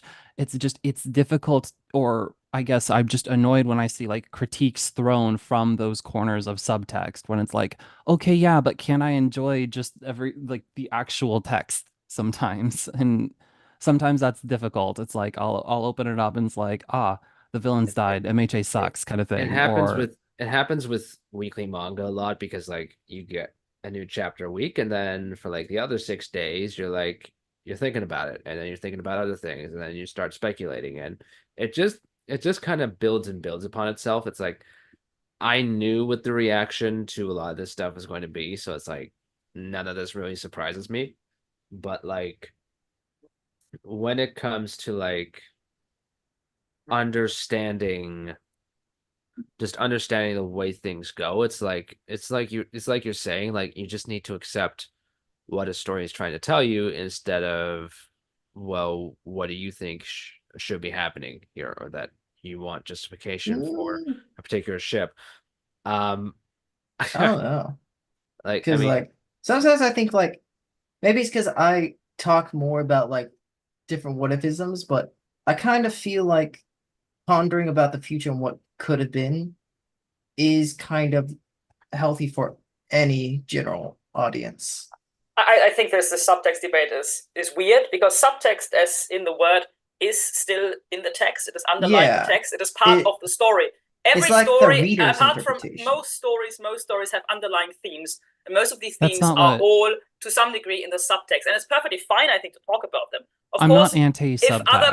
if other people interpret their own versions of subtext, or which is something else entirely, if other people use their own worldviews to see things in a text that is not there, neither there nor in the subtext, that's something else entirely than discussing about the subtext. I think it's perfectly fine to have lengthy discussions about subtext. Yeah. No, it is. If that is in regard to the actual themes of the story that are in this story. No, it is. And I'm not anti-subtext. That's not my point. I'm saying that like, okay, look, sometimes things are subtext, especially when it's like how do I put this? It's like engaging with the story, someone did in fact write something with intent, right? So I want to engage with that intent as much as possible. That's just how I do it, right? Sometimes it's fun to, sometimes the death of the author is fun, where it's like, okay, I can take this to mean something completely different, and suddenly have a really like it's like you can play with it, right? But it's one thing. It's one thing when you're doing it like you're playing with the story, like you're taking the parts of it, and it's another thing where it's like you're trying to critique this in a sense. You're trying to critique the author's intent for the author not being in your playhouse is kind of the thing. Yeah, but you also don't know the author's intent. Well, the thing is with most forms of art that includes music, that includes writing, the author doesn't give you a manual on how to interpret this story. What you and I and everyone thinks is the author's intent is just our interpretation of how we interpret the subtext. That's and true. that can, of course, true. be completely like someone who does. I don't agree with most shippers, but there are certainly shippers there who see actual subtext that they interpret to be in there, that they interpret to be according to the author's opinion, that they then think is part of the story, and it is not there, but they interpret this. But ultimately, their interpretation is not more wrong or right than anybody else's because the author doesn't give us a manual on how to interpret that. Maybe it is there. Maybe that's just us thinking it shouldn't be there because maybe of the genre or because maybe we ship someone else. But we don't know.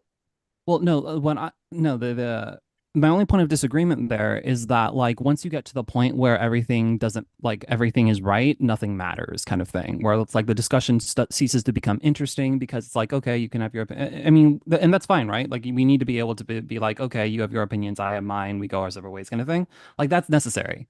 But it's like what I mean is like there needs to be self-awareness of that, where it's like, okay, no, we don't necessarily know what the author's thinking exactly per se, but then that also goes like when we're prepared to levy all these criticisms or whatever, well, the intent of the author still should matter to a point. Like if you're going to critique the author, then the author's intent should also matter, is my view of it. Like I'm not against people reading subtext or enjoying the story how they do it. It's when it crosses into the realm of critique where it's like, okay, I understand your critique, but like if you're critiquing the author, then how much does the author's intent should matter, at least like in terms of giving them space to what they want to say, at least. And that's how I view it. Like if we're going to engage with work the way we do, like if we're going to do things like critique or form like these spaces where we talk about it,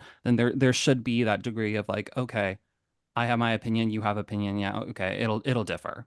And the So same with the author. The author's opinions will differ from like what the author intends us to take away with it. We might not take away with it. Yeah.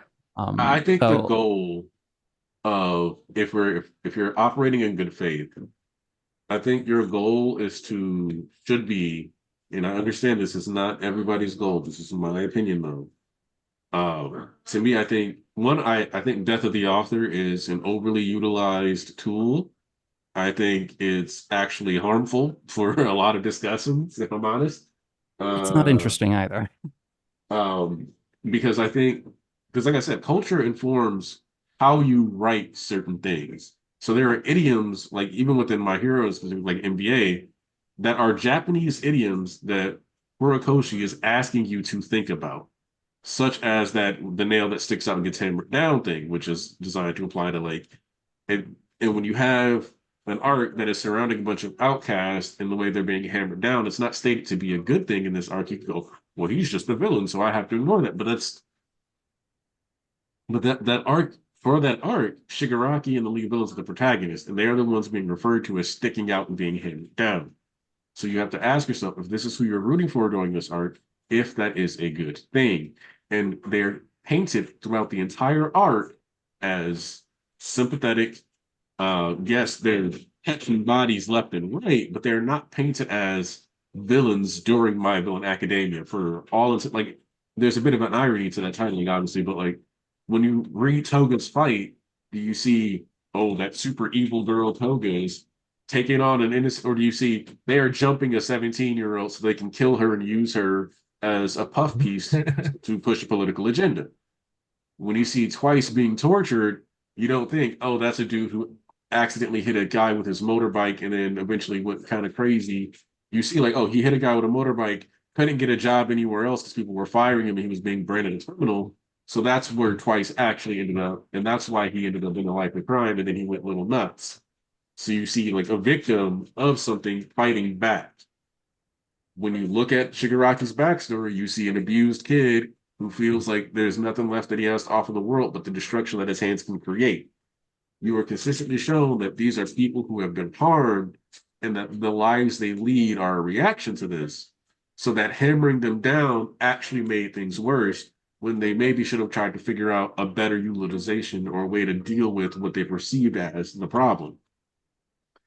Now, you could take away, if you decided to just death of the author, ignore the uses of the cultural idioms and all that other stuff from that situation, that like, oh wow, they went through really bad stuff and hurt people, and that's all that really matters. And the MLA should have won because they would have utilized them better and create political discourse around them and gotten rights for everybody and blah blah blah blah blah blah blah.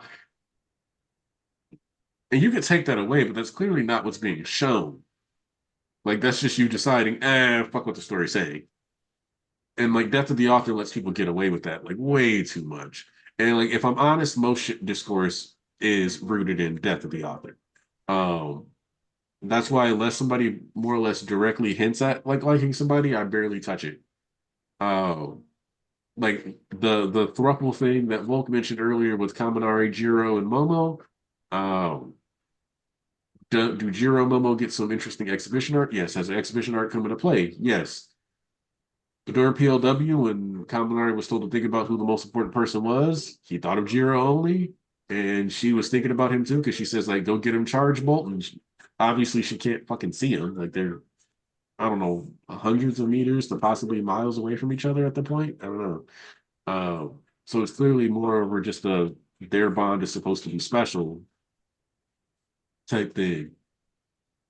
But so like the subtext of that is like, oh, maybe Kaminari is saying that he does have legitimate like romantic feelings for Jiro, or like at the very least, that's like somebody who's like the potion considers the most important to him in the entire class. That's your subtext or direct text even.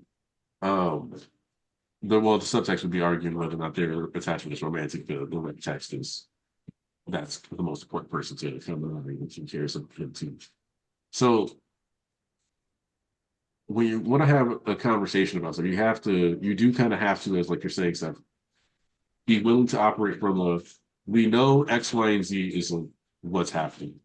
And that's part of why I say, like, when you're looking at a romance novel, it's important to look at it from the angle of a romance novel, which I think is what I was saying as you came into the call says, because if you read a romance novel and you're waiting for the guns to come out or people to start knifing each other or boxing or anything else like that in response to their tension instead of a heartfelt conversation or something like that, you're probably going to be very disappointed multiple times throughout consuming that media because it's not going to go down that way. Even like harem manga, like We Never Learn, which is probably the only harem manga that I actually read all of, which I didn't even read all of it. I read like 2 of the ending routes and then like went about my day. There wasn't a bunch of violence between the girls. It was they got along, they had their little competition, but ultimately there was never like this descent into violence, and that ran and showed Jump. They weren't beating the crap out of each other. Like you just had to know like that's not what that's gonna be. So I think it's even when we say like we don't fully know author intent, there are certain things that are glaringly obvious that the author is going for just by what genre they choose to write, how they position the morals of certain characters, and the protagonist is, or the protagonist lands on the side of things can be, or what happens to the protagonist in the end of the story as well, can be a good like reader on what they're intending to do. So like the end of AOT, what happens with Aaron, that's a good meter on. I don't think this is the best way to handle this stuff. I don't think this is a good way to handle this stuff. I think you're a bad person if you do this stuff. And these are the consequences that you kind of have to face and live or not live with if this is the route you're going to go down as a person. But very clearly, there were people who should have looked at more subtext because of how upset so many people were with the way Aaron's fate was decided at the end of that series. They clearly missed the contradictions in previous character statements and the way he was operating and how that doesn't really line up with what the protagonist's initial goals for the majority of the series actually were. And so there's like subtext is vital, it's important, but it's important to try to understand what the author is saying because the best takes and the best reads on a story are going to come from trying to figure out what the author is trying to say instead of trying to figure out what you want and if you can fit that square peg into the round hole or whatever the analogy we use there. Am I crazy? Sometimes a circle peg can go in a square peg. I mean, I've seen the video where somebody had like I think it was the block set and they just put everything through a square. But like for the sake of the analogy and what it's supposed to mean, it's a colloquialism. We all know what it's supposed to mean. Let's not get too nitpicky about that one. Yeah. For me, when it comes to the whole subtext thing, it comes down to like I do think author's intent does matter an insane amount. Like, but I also think it's also valid for people to just incorporate their experience and outlook on certain things. Because I don't think no matter what, if I write a story and I am right, I don't think my intent will always be the right intent or the intent that everyone will interpret from my story if I do write it. And I think it is more welcoming to think of like different subtexts that people get from their own experiences and from other cultures that are around. So I think even if it's a little, I like say is whole like a building thing, even though it's little, I do think it's interesting and shows that there's a lot more that even as authors we don't really look at that could mean a different subtext to a different lot of people. Which is also why I'm eternally grateful when artists are asked, "Yo, did you mean?" And they're like, "No, fuck, what? No, that's dumb." And then it's like, "Well, there you go. That's squished." Yeah, you know who your friends are if they come and say, "Hey, did you mean this when you said that?" Like that's how you know, oh, this person actually cares to get it right instead of to, I don't know, further their own whatever they've got going up on there. All right, I'm gonna address this because I did get a slight spoiler on this image. Because I saw a post that said big three, and I it ended up being like a big three about haircuts at the end of series. Oh no. So no. So Cameron Bailey has asked, Church, you can't avoid it for long. What are your thoughts on Midoriya's fit? I was waiting on Thomas to slam I it. was so but- confused by that. Let it cook. Let it cook. It's fresh. It hasn't set in yet. You don't judge a haircut just from what it looks like when you walk out the barber. You gotta wait. You gotta let it grow in. It's gonna be fine. I just saw it out of the corner of my eye the first time because it was so asymmetrical. I thought it was It's gonna be Shoto. fine. We'll get through this. It'll be okay. We'll get through. This is a crazy sentence. It'll be okay. I'll be real with you. I kind of want to see like a full shot of Deku's head here, but I'm not bothered by this cut that much because the fact that it's only on one side suggests that it's not supposed to be his final look. I mean, it's a hospital cut, so It's literally like you can see there's a giant scar. Yeah, on they his cut his head, head for like- surgery. They cut his hair for surgery. Like he had cranial surgery. Like my boy was going through it. So I don't find this as defining, but I will say that it looks like when we get the full shot, it'll still at least be decently stylized. Won't be his best look. But you know, I think if he wants it to look good, he's gonna have to commit to shaving the other side off. I'll just say I am so glad that my boy Tokoyami's character design is so strong that Horikoshi could never do this to him. That bird head is going to stay pristine for sure. That is sinister. There's no way that gassing yeah. Tokoyami because of the MC's cut. Okay. And also, like, I mean, the funny thing is like that was a cut. That was like an alteration to his hair that had to be made because they had to do like the stitching. So like I'm seeing people think that's like his official new haircut. I'm like, dude, that's gonna be around for like 3 chapters, and you're gonna start seeing the normal haircut fill in. This is how Uraraka is gonna reject him. His haircut straight doo-doo. And she realizes she likes it. Someone else now. we were so compatible until now. That Bakugo has a good haircut, man. I need her to. Bakugo? Yeah, Oh, Bakugo. Seth is not ready for plucked Tokoyami. Oh Like a no, Christmas you dinner. didn't. No, who said Plucked. that? No. I believe it was I No. can't believe you did this. No, just no, we don't speak of that. It's proper hair, okay? It's not feathers, so he's fine. No plucking. I mean, is it?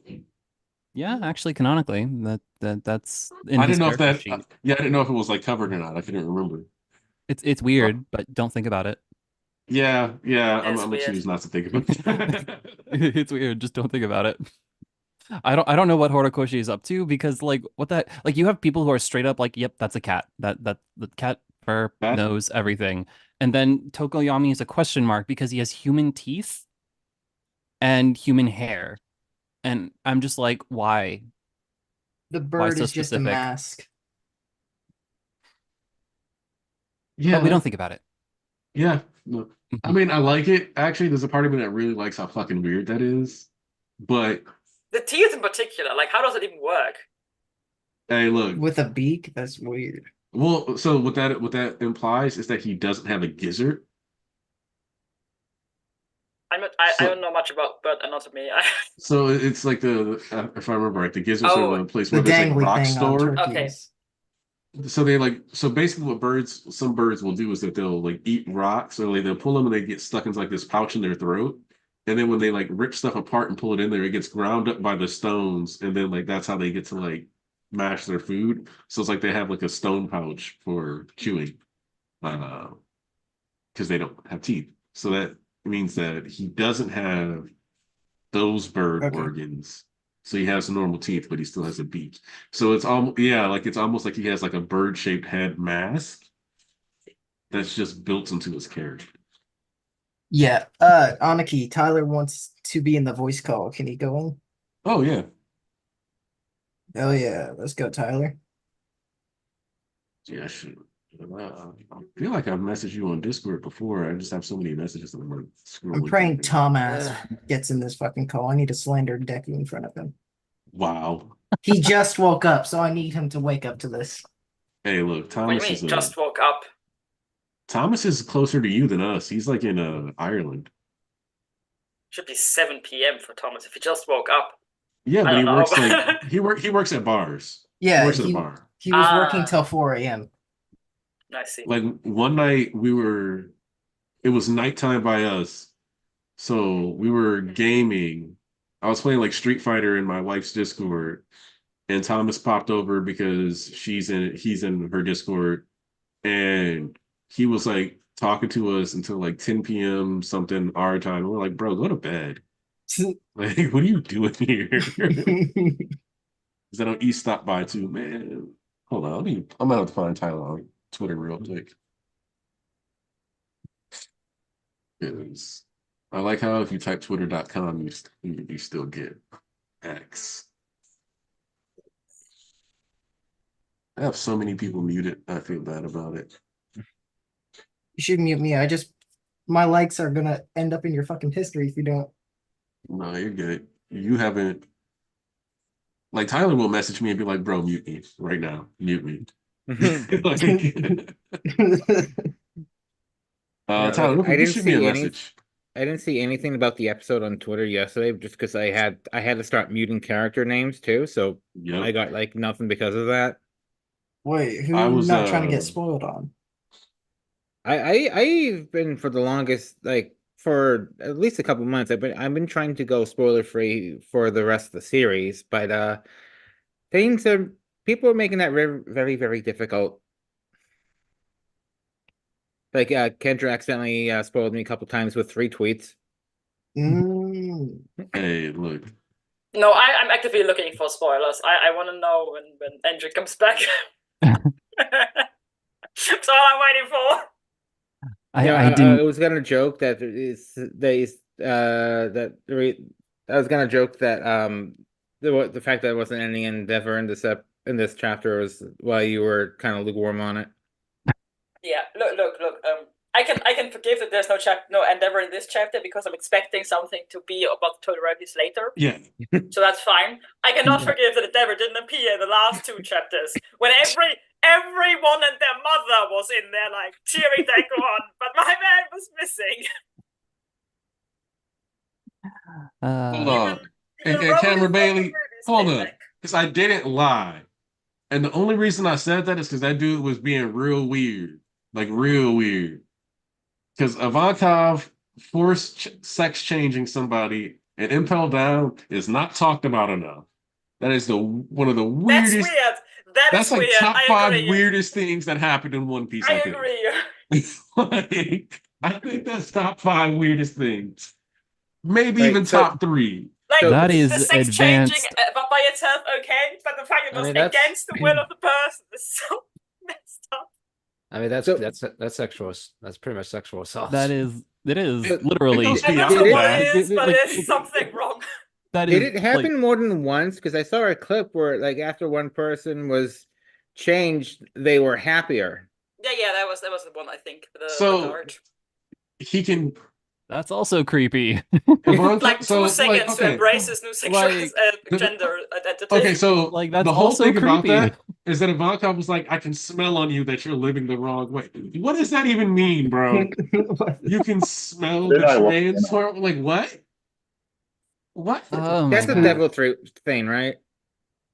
Yes. Okay. Like, so he No, has that's- the hormones walk in? hormone Noping. free. Noping. You know, that actually just might be the number one weirdest thing in One Piece that happened. Probably not. There's a lot But- weird that happened in One Piece. Oh, hey. Ivankov is also based on Thomas! Hey! Dr. Frank Ferdinand. Thomas, Hello. your That boy's big man. ugly. Dog He shit. he is never ugly. You take that back. All right, change your profile pic then. Yeah, but then Yeah, but change then it. you You know Go what? ahead, Sure, Thomas. I'll do it. so quick to Change do it. it.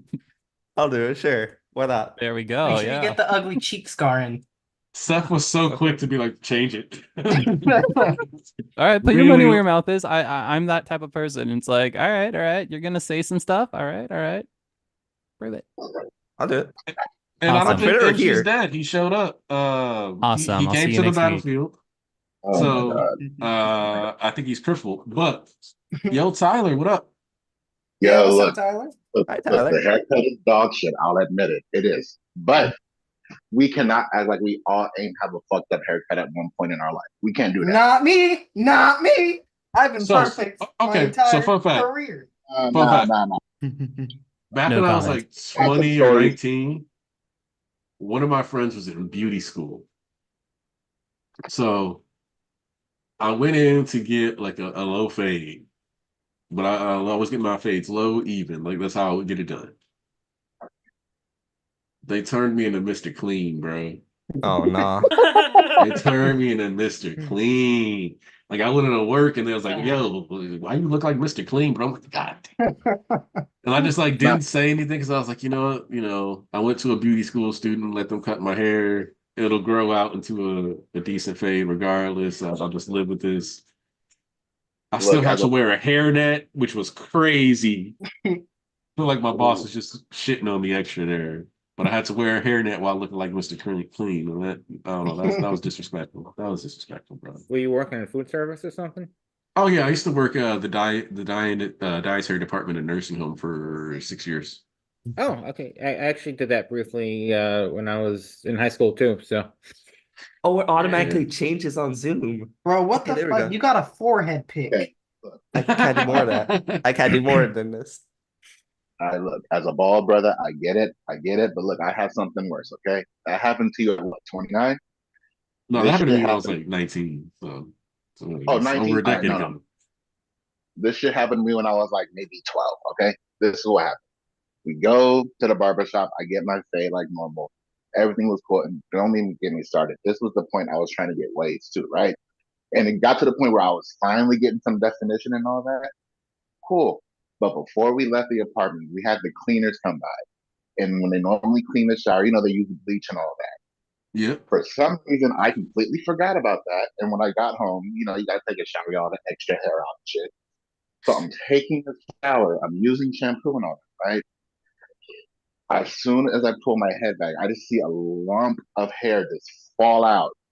And then I'm Damn. screaming bloody murder for my mother. And she's like, I forgot to tell you they put bleach in the shower. You weren't supposed to stand under it directly. You had to no.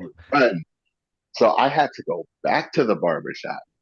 And somebody said, hey, what's up, Patches? And they had to cut my hair completely bald. He gave me a refund. And then he said, it might not be good if he goes to school right now. And my mother, she was like, oh, he'll be fine. He's like, no, you don't get kids. He cannot show up bald. And this is at the time before my growth spurt hit. So I was like really, really short, even for my grade. Like there were women taller. It was bad.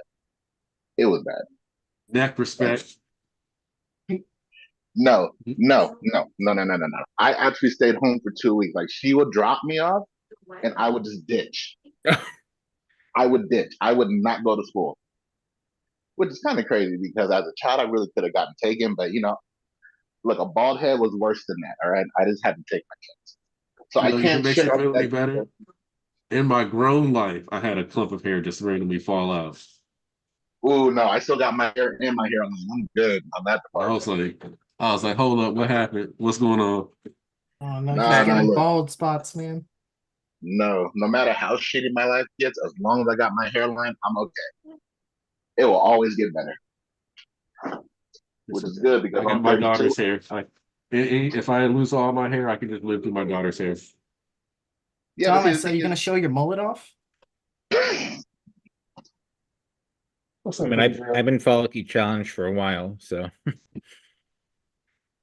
but like, look, the haircut will be fine. We just need to see more panels of it. That one shot just, it ain't good. It ain't good. I will not lie. Sleepy It is girl. Dude.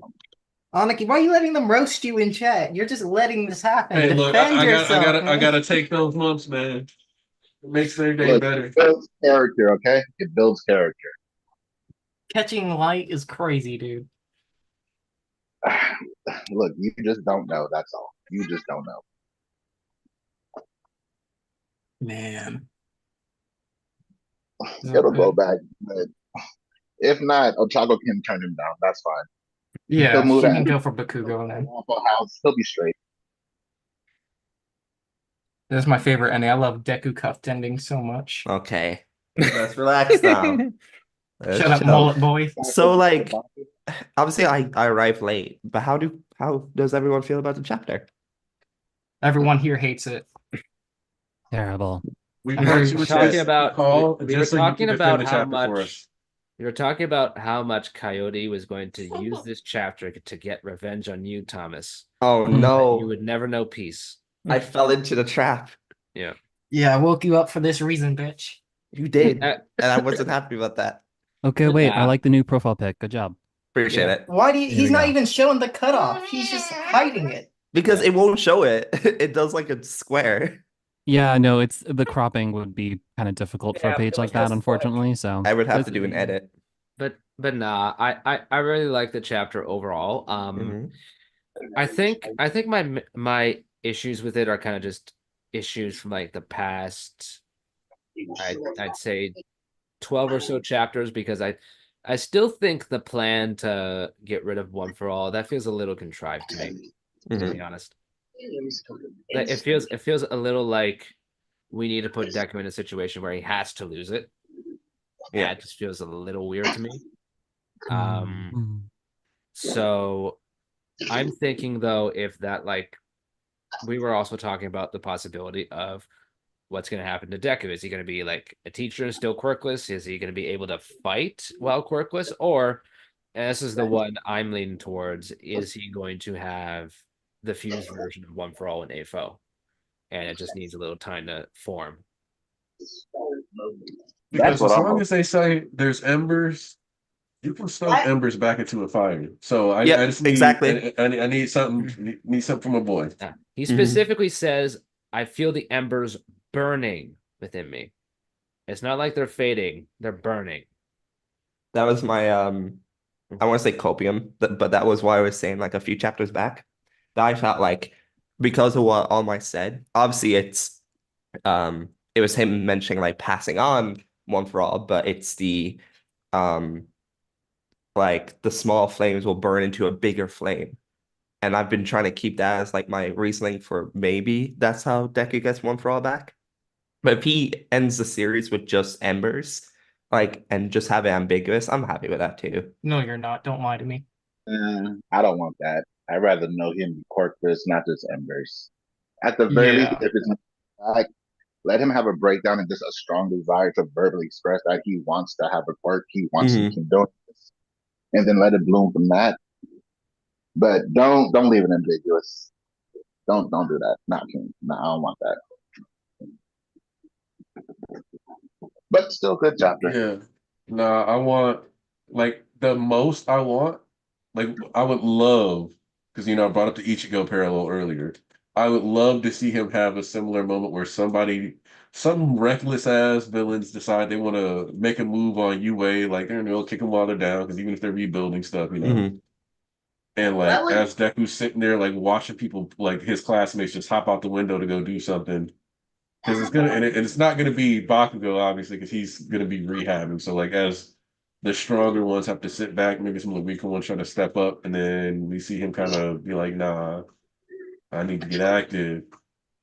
And like, just like one last like, I also wanted to be one last conversation for him with the messages. Mm. Yeah, Yeah. I'd So like that. I would love for the embers thing to be like he's definitely not going to be able to pass it on anymore because like it's lost that functionality. But in exchange, he gets to keep his power.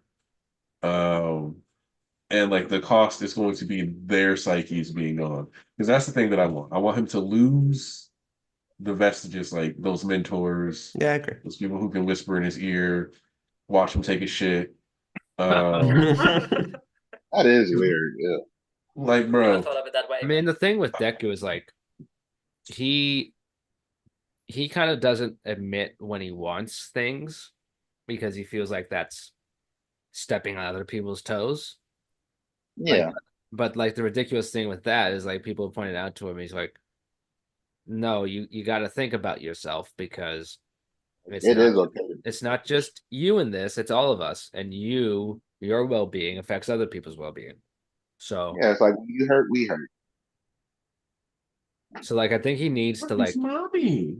at the end he needs to have that realization, like he needs to admit to himself, no, I actually want something for myself. You know, Mhm. like Yeah. he has to acknowledge his selfishness in order to be truly selfless and altruistic, right? Hmm. So like Because again, he likes being a hero, and that's the thing. Is it like You know, the more I think about it, the more I would hope this conversation either happens with Ochako or his mother. yeah. Because I I'd would like I'd love perspective on both of that. those. I'd love both of those. Like, I mean, Ochako, like we know that talk is coming for sure. Like, it probably Yeah. a talk with his mother after too as well. Yeah. Like I would like it to happen with one of those. Not him get it back fully, but for that topic to be addressed more. Because Mhm. Deku wasn't really trying to bring that up. Ochako kept hammering it on like this nigga, no, like I don't want to talk about that. Like we good. I'm fucked up mentally, but we good. Like let's not focus on that right now. But that's just how I read it. So I'm like, all right, that's gonna be touched on later. Shoot, how long do y'all want the talks to be? Like one chapter, two chapter, one panel? How long are we talking? depends on Two which chapters, talks. maybe. So like It depends. Deku and Ochako, I want them to have their whole own chapter. Mhm. Deku and the Vestiges, Maybe half or two, depending on who's gonna get what to say. yeah, like it depends. Like if we're gonna have, I would kind of like okay. As far as like the second and third user, they just need to be like, job well done. They're military types, Yeah. not they don't need some heart to heart foo shit. That's whatever. And he ain't even gotta And say just that. You can have that man in the background crying like nah. He gonna get at least a panel. At least a panel. Yeah, the cry. Nana. Nana and Banjo, I Nana. think. Yeah, Nana and Could have Banjo. her Nana and Banjo.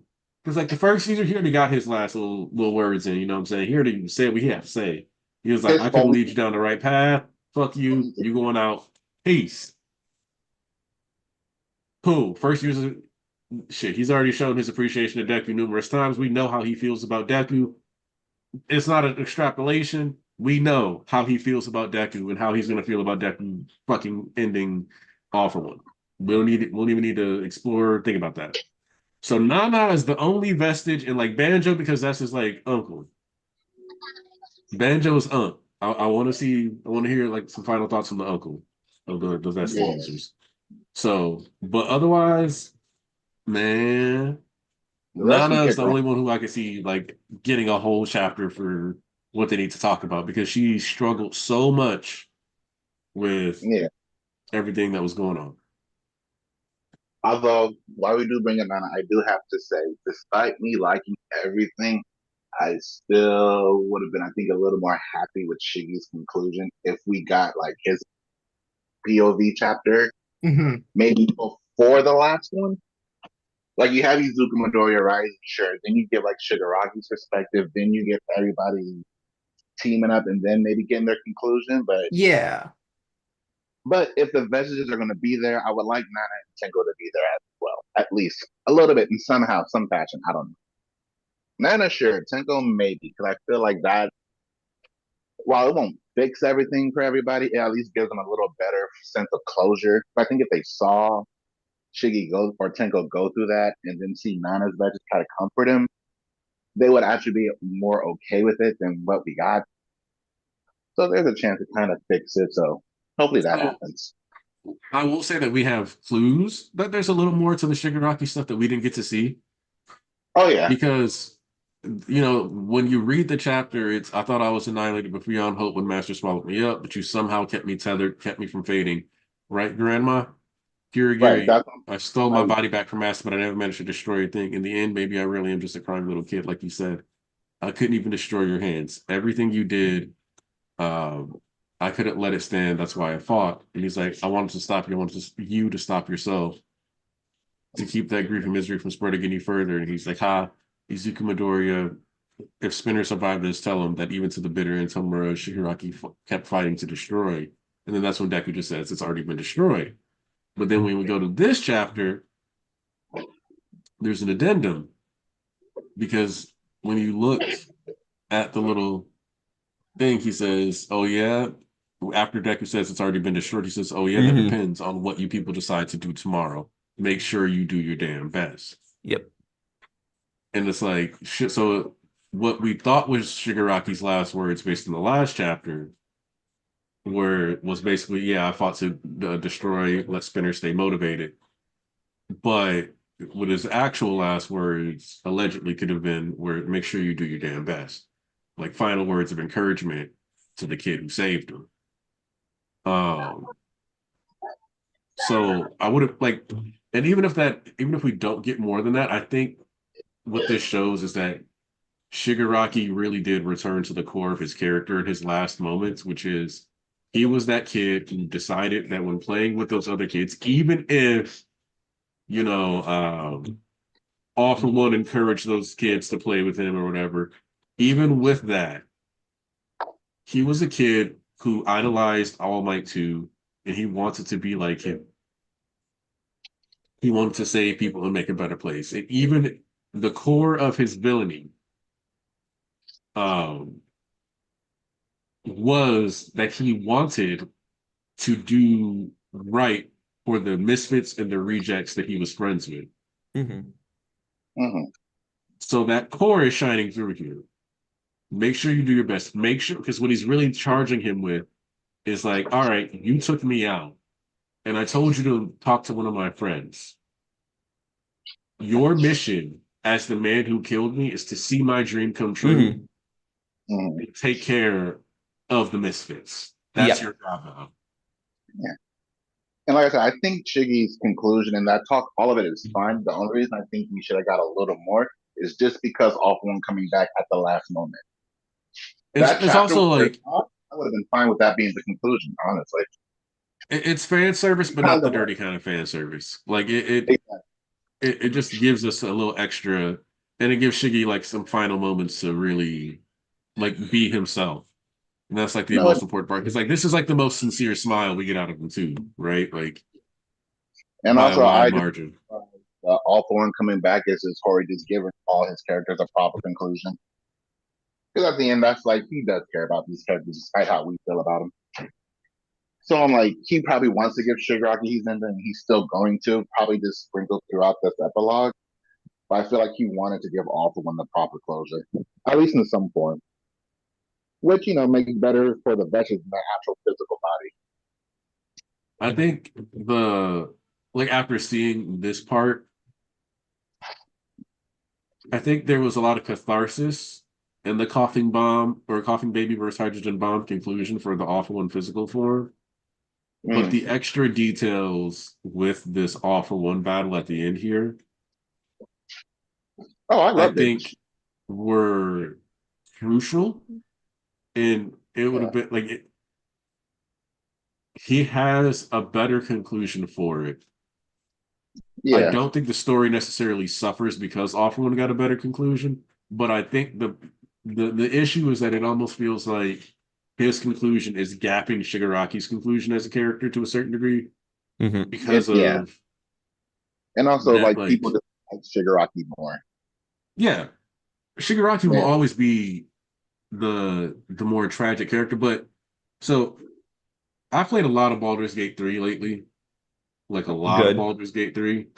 Um, I'm still waiting on my damn pre-order. That shit's still my ain't. and my wife is gonna play a D&D campaign, so we were talking about alignments. And I think the best way to look at it is that All for One, despite like the visual surface appeal, All for One is what you would categorize as a chaotic evil force. And I have no idea how much people know about D&D alignments, so this may be a useless analogy. But I mean, I know the term chaotic evil. That's about it, but I get what you're saying. so like Shigaraki would be considered lawful evil. Because like, Mhm. yes, like as much as like it's easy to look at like, oh, he just wanted to destroy things. But the thing that makes All for One a chaotic evil person versus Shig's lawful evil is that All for One in reality had no loyalty to anyone. His code of ethics was basically, I'm gonna be on top, I'm gonna run shit, I'm gonna do what it takes, and if I harm people, if I throw away allies, so be it. Because this nigga could have gotten the doctor at any point. He could have gone and saved the doctor. Yeah. If that's it, like the issue with AFO being lawful evil is he has no fucking code. He does not have a real code. His code is whatever helps me. That's not a real code. Shigaraki had a code. And his code was, I'm going to destroy this shit, but I'm going to destroy this shit for the sake of not only me, but my team. My vision is to create a better future for me and all the other misfits. I'm going to tear all this down because I don't think that society is functioning the way it should be. What I want is for my allies, and my allies can argue with me or go against what I want. But as long as they are doing something that is for the betterment of our team, I'm okay with that. So, Dobby, you're questioning my authority here. You're questioning my authority as a leader. You're calling me leader sarcastically. I don't care about that. I care about if you're recruiting, making moves for the team. So you go and you recruit Hawks, you go recruit, you make shit happen for us. That's fine by me. Dobby would not have been able to mouth off to AFO the same way that he was able to mouth off to Shigaraki, because Shigaraki actually cared about Dobby as a person and what his ambitions were. Yeah, it's So, kind of like, funny. Oh, sorry.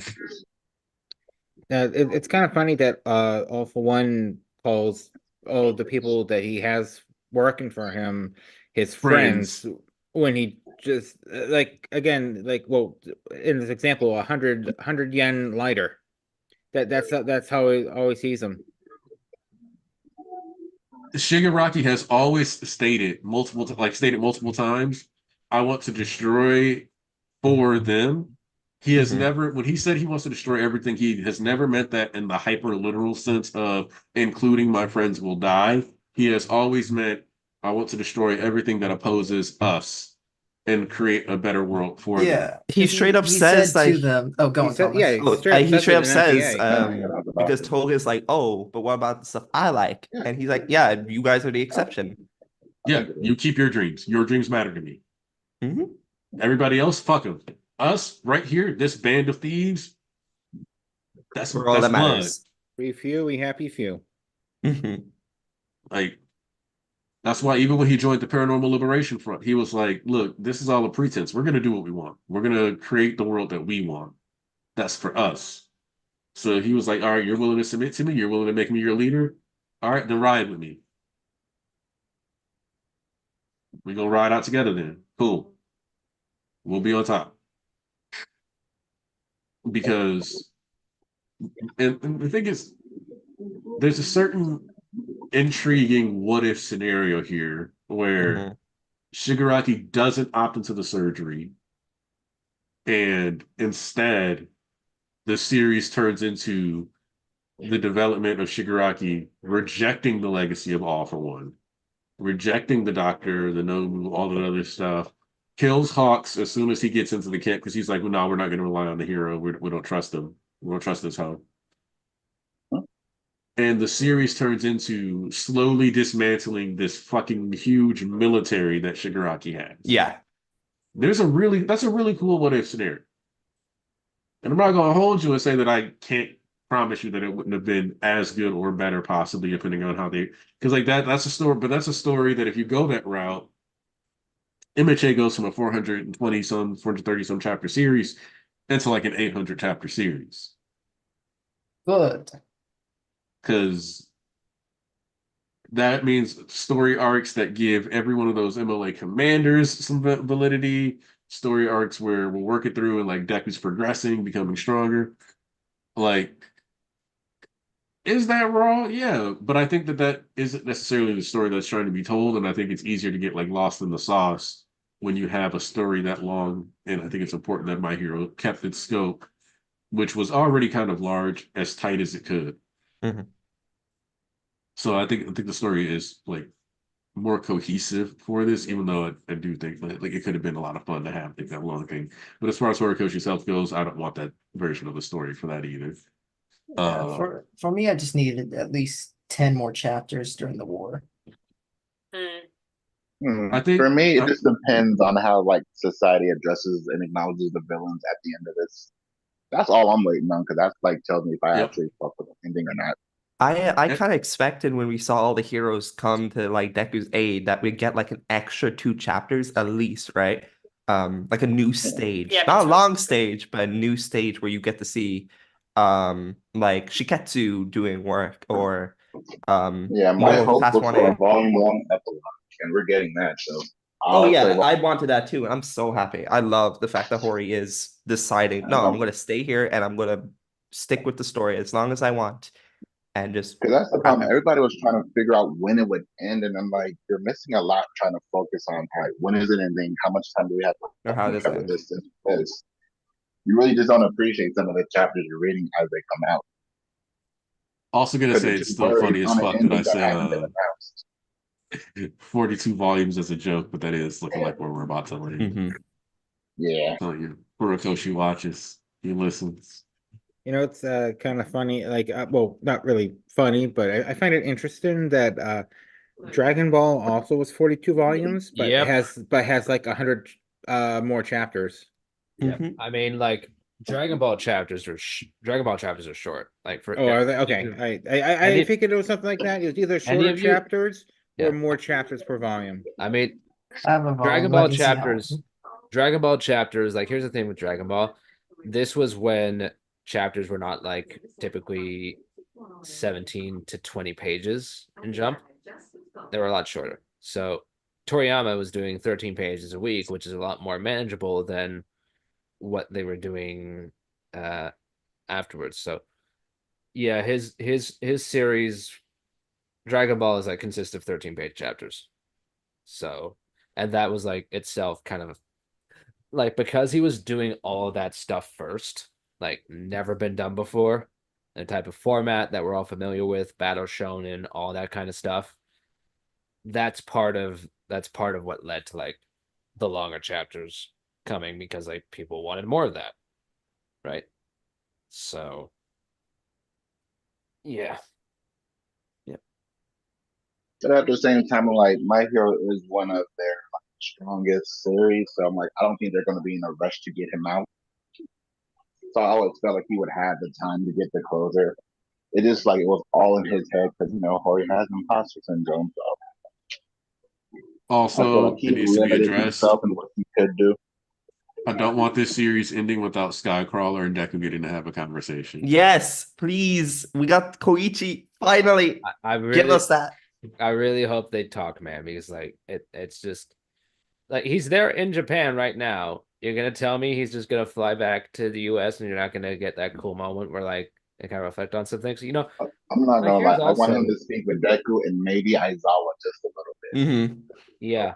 I mean, like, Oh yeah, like I really can would cut- like. Oh, sorry. Go ahead, Rogue. I'm sorry. oh yeah, very quickly. It's like thing with Koichi is like he's very similar to Deku in a lot of ways. So, but he's also like been in the hero business for like officially for like 3-4 years by the time this is taking place. So he can give him some advice because he's already gone through like the beginning parts of it. He's just getting into the nitty-gritty of his career, like, so I think it would be cool to get that perspective from somebody who's an adult, to this kid. Okay, so what order would you like the remaining chapters to play out? Like what you think is going to happen? What order do you want them to happen That's a great question. I want, well, okay, next chapter, I want a layout of like how things are working at UA now. Like, I want to hear them talk about curriculum. I want to hear them say what they're really doing for classes. I think a lot of it is going to be similar, but I think you need to see some differences. I think you also need to learn what's happening with Aoyama, like Shinso. I'm gonna be honest, Shinso's probably entering Class A. You And think also like, Aoyama's losing his seat? yeah. I think even like, I think there's going to be an alternate way for him to be a hero, but I don't know if they can. I don't, man, we'll see. I think it's Gun gonna, hero Deku. yeah. I think also like they're going to have to talk, like the rest of the class are going to have to learn about Deku being Quirkless, so they're going to have to give him that support and sympathy first, and then in the later chapters, I think they also show Spinner's scales. So like, Yes. what's going on with him? I don't think he's talking next chapter, but I think we're going to get clarification on what is happening with him, because he wasn't really lucid. So did the quirk He like thinks die that's down? Dobby. Yeah. Dobby? Yeah, No, East thinks no. that's Dobby. No, it's definitely Scales. Yeah, those, They yeah, are that, was like, pointed they out look on exactly Twitter. like his Scales Yeah. from yeah, Yeah, I joked that those were Dobby's remains, but you know. I'm back to be Dobby's little burnt chicken nugget. I'm sick. Yeah, no, next That'd be funny, though. chapter needs A to whole be platter of them. updates. Yeah, next chapter needs to be updates, and then probably Todoroki family stuff, and then, I mean, if this is 10 chapters of epilogue, then I think you're gonna get a lot of dialogue and talking. So Yeah. I But also here's the- challenging. I also don't see the benefit in delaying this Ochako talk. Like, I'm sorry. Like, I know that like it's a big question about like, oh, is it gonna be this and that? It's like, I don't think that even has to happen at first. I think they just need to talk about Toga and Shigaraki. Like, we need that. So I think that I expect for potentially, them to come more like in privacy, but yeah, potentially the Mhm. next 2, 3, maybe 4 chapters. Okay, but here's another thing. We do know that this is the second chapter in volume 42, Uh-huh. something like that. All right, and a normal volume has what, 11, 12 chapters 12 chapters. normally? Okay, so if in like let's say the next month and a half we don't get a My Hero's ending, do you think we can get another volume worth of content? I think they'll just put all the extra stuff into this final one, if that's the case. It just depends how long. Like, if it's 20 chapters, maybe they could do a short extra volume. Yeah. But I think That's they'll what I all mean. just I jam also pack know, it. Honestly, because I also know like usually the final chapter usually has like more page length than normal. Like usually like the very beginning, so that's when like I'm not too sure. well, that depends. Like, sometimes it's normal length, sometimes it is longer. Sometimes they do a special thing where it's like all color. They did that for Naruto. Mhm. But it's like, I'm gonna be honest, I don't think there's gonna be enough to go over, like in the pacing that we've been going through in 2 more volumes. I think it's gonna be kept to 1. Yeah. So, like, if this was an even slower series, and people call this series slow burn, man, but it's pretty fast paced altogether. Look, Considering how I much think it it's so happens, funny yeah. to me that My Hero is considered a slow burn now. Because one of the things that I always found fascinating when I like first got into the series is that like outside of the first season, I felt like My Hero was like real quick to get into shit. Like the fact that the arcs were shorter, all this, like the way people talk about My Hero in the current environment versus the way people talked about it 7, 8 years ago blows my mind. My Because it Hero was has always been fast, I thought. I disagree. For me, My I- Hero was really slow at the start. okay, so I have a question. This might sound weird. Seth, how old are you? No comment. 50. Coyote, how Don't old are you? comment on my age as much as possible. I how just old I am don't I? like commenting about personal stuff. I'm so sorry. No, it's No, fine. it's not even about that. It's more about like media exposure because I feel like a lot of the people who call My Hero slow burn are a Oh, lot okay. more I was okay. I younger. Yeah, grew up reading Naruto, Bleach, One Piece. Okay, so yeah, so you're probably closer to my age than some of the people who are Definitely. calling it a slow burn. Yeah. Because I'm 31. Like I don't hide that Yeah. I'm 31. I'm an old man for the manga community. Um, but the idea of My Hero being a slow burn is so funny to me when I think about the way so many series started. Like watching Hunter x Hunter. Like as much as people love like Chimera Arc and New York New City, the Oh, first season of Hunter x Hunter is slow as shit. Oh God, Don't yeah. you want to see them hunt for eggs? Don't you want to see them jog in the tunnel? Like the Don't you first want to season see of them? Hunter x Hunter is so damn slow. it feels like you're actually taking the Hunter exam. You're doing the marathon. It is a very Like slow arc I or mean, like, Bleach is slow a slow progress. burn. oh, dude. Because Ble- 'Cause even though Bleach there's is like shit that happens in Bleach early, like The fact that the Katakura Town arc is 50 chapters. So look, okay. right. it's I just filling in the actually weak stuff. That's actually my favorite part of Bleach, by the way. I'm not complaining, actually. My complaints for Bleach actually happen when that arc that's never mind, never mind. But yeah, no, compared to nowadays, like, oh my goodness. Like, no, My Mhm. Hero is fairly fast paced compared to older series. Okay, you know, if One Not even Piece came close. out today, there is no way it'll take 100 chapters to hit the Grand Line. I Oh mean, yeah. the amount of things that happen in MHA actually kind of surpass the events like the number of events that happen in Bleach and well, You get to Naruto. Camino I don't know. by chapter 91. Yeah, Naruto. Like There's a lot of shit Yeah. that happens in Naruto. Yeah, the thing is, what you can say is that My Hero definitely also other stories, especially those we mentioned, take a lot of time introducing every single character. Which My Hero put a lot of that into later chapters. Like we are introduced to the class all at once, for example. And then we Yeah. really only get to meet, for example, we really only get to know Jiro during the music festival.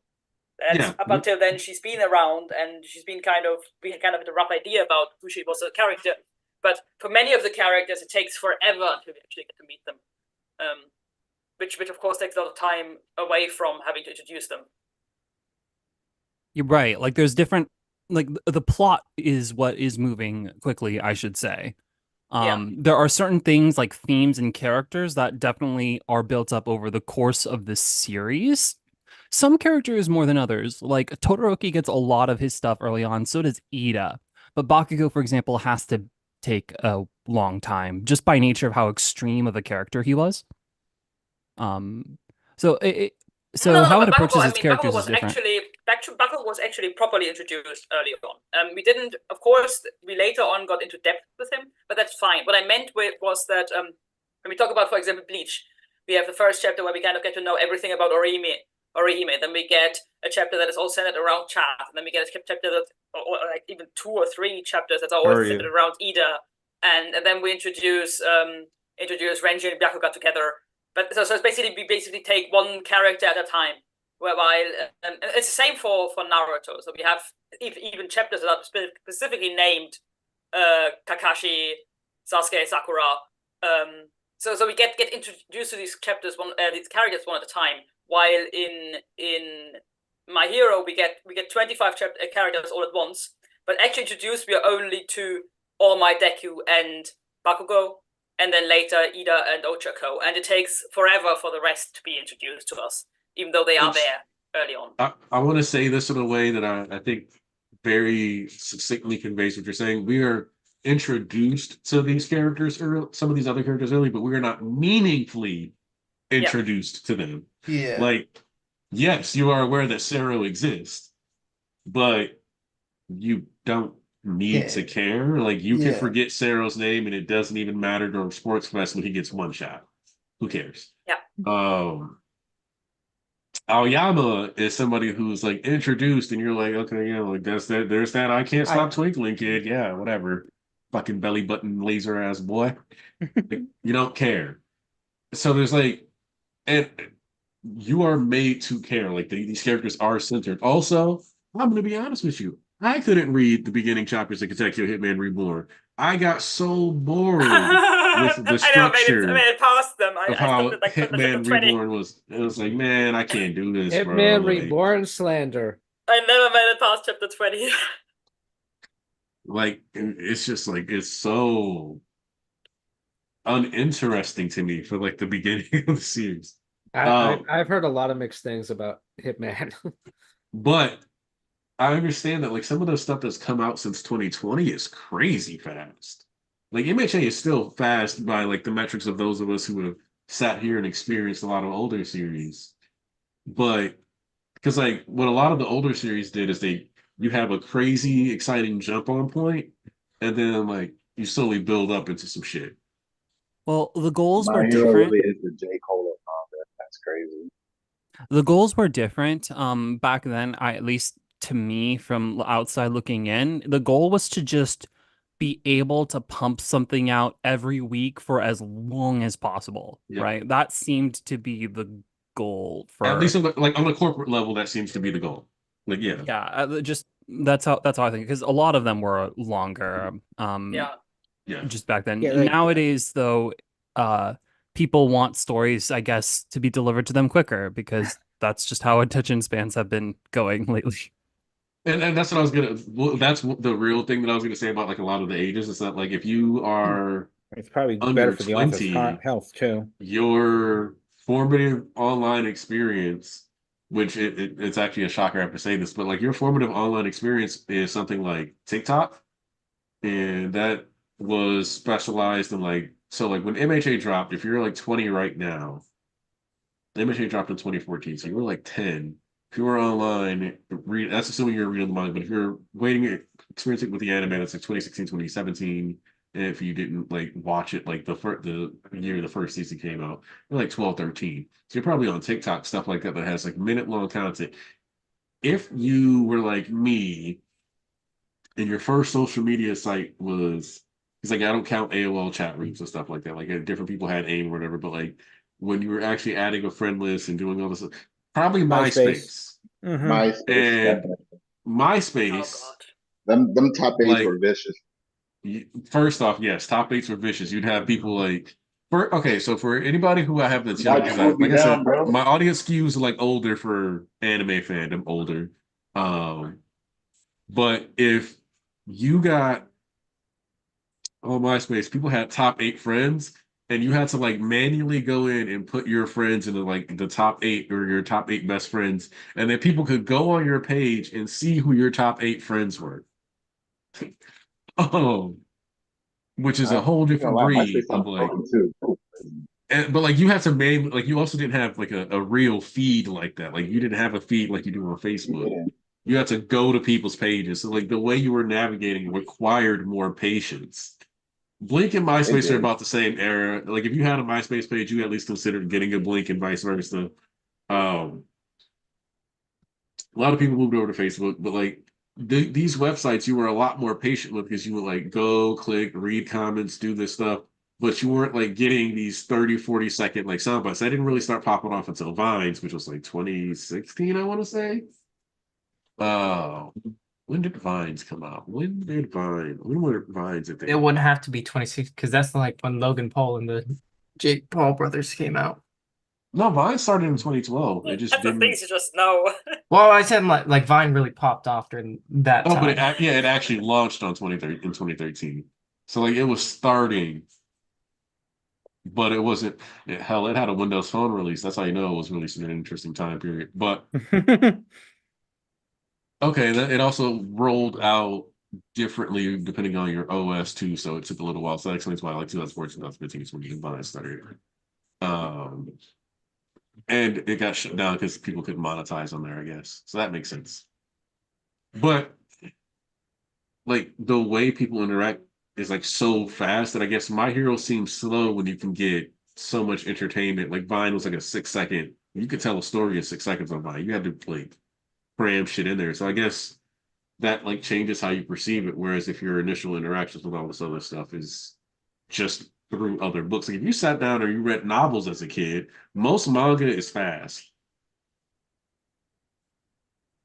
Like you just sat there reading an Yeah. actual novel. Like most like But it manga goes for all is kinds of decently visual, fast. like comic too, for all kinds of visual. You have to dedicate like a good chunk of your day to a novel. Like I to mean, a manga, even an comparing hour. like manga, novel to movie, is like novel is super slow paced. I need 3 months to read, and then they make a 2-hour movie about it. Yeah. I do apologize to cut in, but I actually have to Oh, skedaddle pretty soon. Any final Um, thoughts you want to get out before you head out? Only that I thought it was a really good chapter. I didn't get to comment on it earlier, but just the scene with Bakugo is basically perfect. Like, I have no complaints. I was actually quite moved. That was such a good scene. Um, I did like the addition of Shigaraki there. That's one of the things where I wish that was part of the original chapter when it dropped, but I think I've already commented about how I would have preferred that to go, so I'm not going to get too into that. That was still a good scene. I like seeing that. That was satisfying. Of course, All Might coming in there as well. I really love All Might generally, and I think that was great that I'm so happy he actually got to say that to both Deku and Bakugo. That was really good. Um, and yeah, with the way the chapter ended, I'm very, very happy that we're getting an epilogue. Like that is something that I wanted so much. Like we spent so much time with these characters, and I want them to have. And I'm glad the author also wants them to have like, it doesn't end with just the battle. There's an aftermath we need to work through, and I'm looking forward to it come what may. Obviously, it'll be controversial. I don't think that's a question at this point.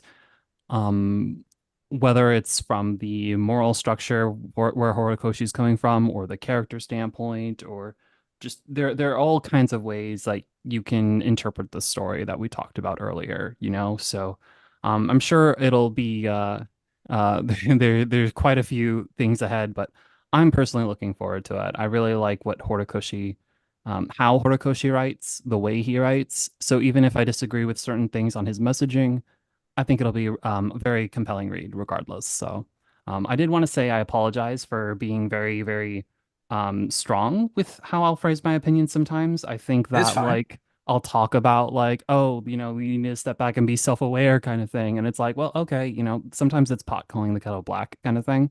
So I mean, I guess the thing with opinions is that everyone's has them. And so sometimes they need their space to be opinionated, but at the same time, it's like sometimes you need to also reel it in yourself. And I'm talking to myself when I say this. So I apologize if, things get heated Yeah, you're cool, more bro. than they should be. Anyways, I really appreciate coming on. There were some ideas that were being cooked in here that I'm like, or formulated that I wouldn't formulate without a place like this. So I'm very happy to have been talking with everyone today. Thank you for having me on, Iki. Good to have you in, Seth. Also, I want to say that when we talk about how fast things are today, it's not just you get a whole show. I want to put this in the perspective for you. Undead Unluck, and I just double checked this because I wanted to be accurate, exactly accurate with this. Undead Unluck goes from, hey, this is a world where people have quirky powers where they un something, to we are trying to kill God at chapter 9. Yeah. Like 15 years ago, if your series was like gonna say we're gonna try to kill God, unless it was getting axed early or something like that, we're gonna try to kill God is a conversation you have like 200 chapters in after people have asked like some weird questions. After the slow power creep to God level, and then suddenly It's like that's who the real villain is. It's God himself. Like, and you're like, huh? Like, I mean,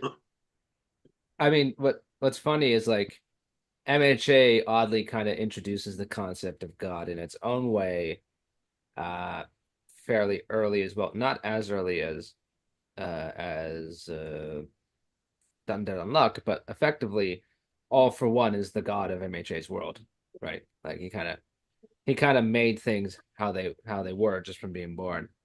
So it's like, again, it's that rapid pacing.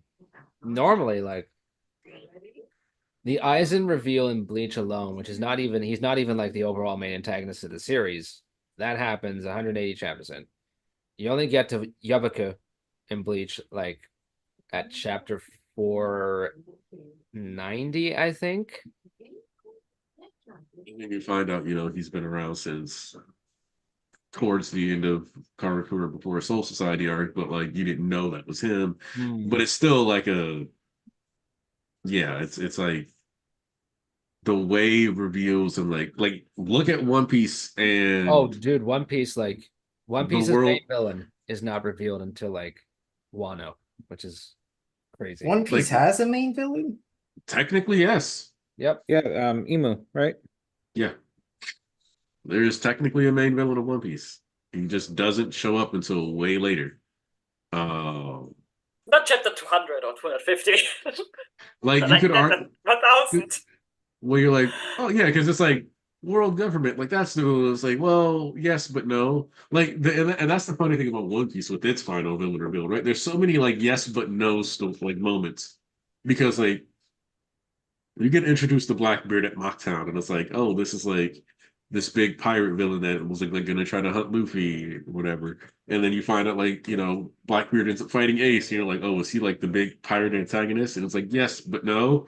And then you have like the Yonko like are explained to you, and you're like, oh, so those are like the emperors that he's got to take down. Yes, but no. The warlords, like when they were initially introduced, it's like these might be the big bads. Like yes, but no. There's so much yes, but no. Like yes, this is a big obstacle in Luffy's way. No, they are not necessarily like the Marines. Are they the big antagonists? Yeah, but no. And then like you get to the world government, it's like the Goro say, yeah, but no. Like that dude from Garling for Garland. Is that somebody Luffy's gonna have to handle? Maybe yes, but maybe not. We don't know. Like so there's constantly this yes but no. And like now Emu's here, and it's like, all right, we can't go higher than Emu. We shouldn't be able to go higher than Emu. So You that don't should be think like Enel is dealing with the main antagonist right now on the moon? I mean he could be. He could be. We could have somebody who's actually giving Emu orders from the moon. And it would be like, all right, I guess there was just one more layer to this shit, and it is what it is. Isn't that kind of what happened with Naruto, where it was like a puppet master controlling a puppet master controlling a puppet master? Mm-hmm. Yeah. Yeah, but it was Pay in attention to a these. reasonably small circle of people. I mean, the weird thing with Naruto is like, even though Kaguya is kind of like the source of chakra and all that, Kishimoto implies that Black Zetsu is the one pulling the strings. Mm-hmm. So it's it's strange. Although Naruto's Kaguya twist is freaking stupid anyways, so maybe it's not even worth talking about. The main antagonist of Naruto was identity theft. Blah. Crazy. Thomas,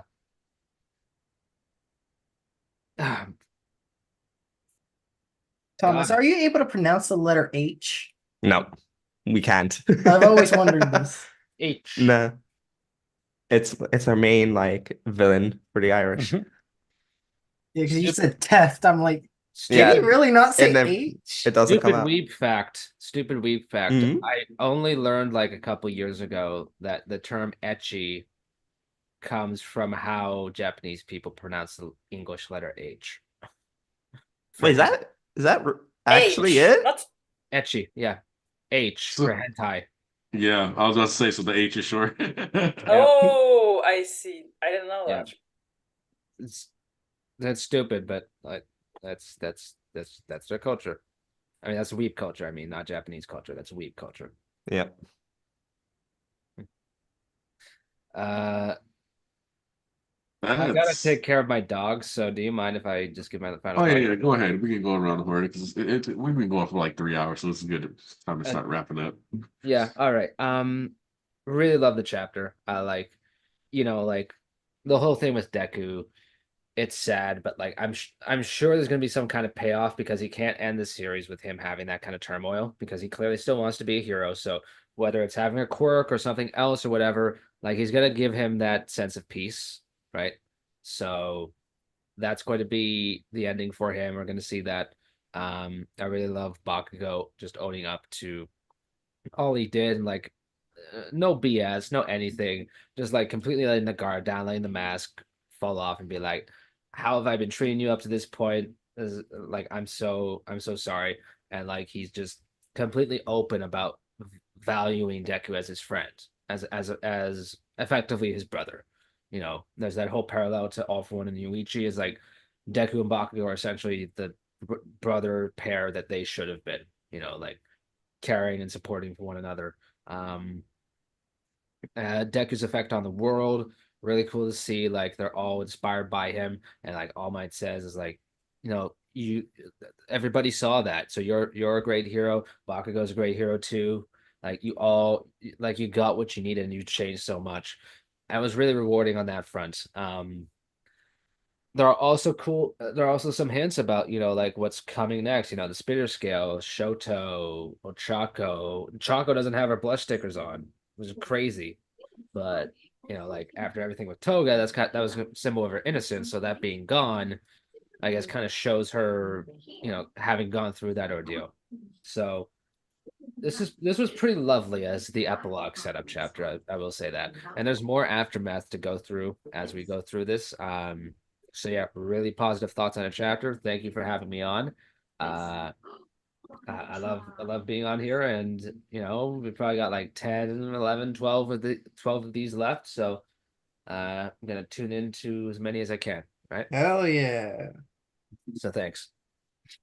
Hey, no problem. Glad to have you here. Coyote, final thoughts. God fucking dip. My final thoughts. Shit, I wasn't even thinking about this shit. I'm not gonna lie, man. Just make Baku Deku canon at this point. I can understand why they are talking about this deep tension between these two. That maybe at this point they deserve their W. I don't want Thomas to win, so please let them win at least. A lot of people are upset about Shigaraki. I don't really care. Shigaraki was a bum that deserved to die. No eyebrow having ass. Fucking. I don't know. All I thought about this chapter was Deku was just ugly. That was my main takeaway from this. Deku was always an ugly kid. I mean, who has green hair, freckles, and big ass bug eyes? I don't know. Whoever thought that looked good. Deku is just ugly. I can't, man. Thomas, I don't understand why you stan him and call Goku ugly. You called Goku ugly. The amount of stan times Thomas. you have mentioned my name, I think you're the one who's in love. That's crazy. I'm in love. You're the one in my DMs. That's crazy. Sure. It ain't crazy. It is facts. Coyote slang Pride Month. That's all I do, man. All right. Oh, Joseph? 4 out of 10 chapter. There we go. Wow. Joseph, you want to give some final thoughts? Yeah, I mean, like, this is like another one of those ones where I feel like I need to see what's next before I can really tell, because like this, like it's a good setup for the epilogue, and I'm glad that it's not just going to be like 1 to 2 chapters. That we're actually going to get a full epilogue arc. So yeah, like this was a good step. I'm looking to see what the outcomes of like stuff like the Todoroki's, Spinner, Zuko's quirk status, if the embers are gonna reignite or whatever. But yeah, I'm just really looking forward to see how this epilogue continues. And like this was a good first step, but it's like I'm gonna like more context is gonna be needed, I think.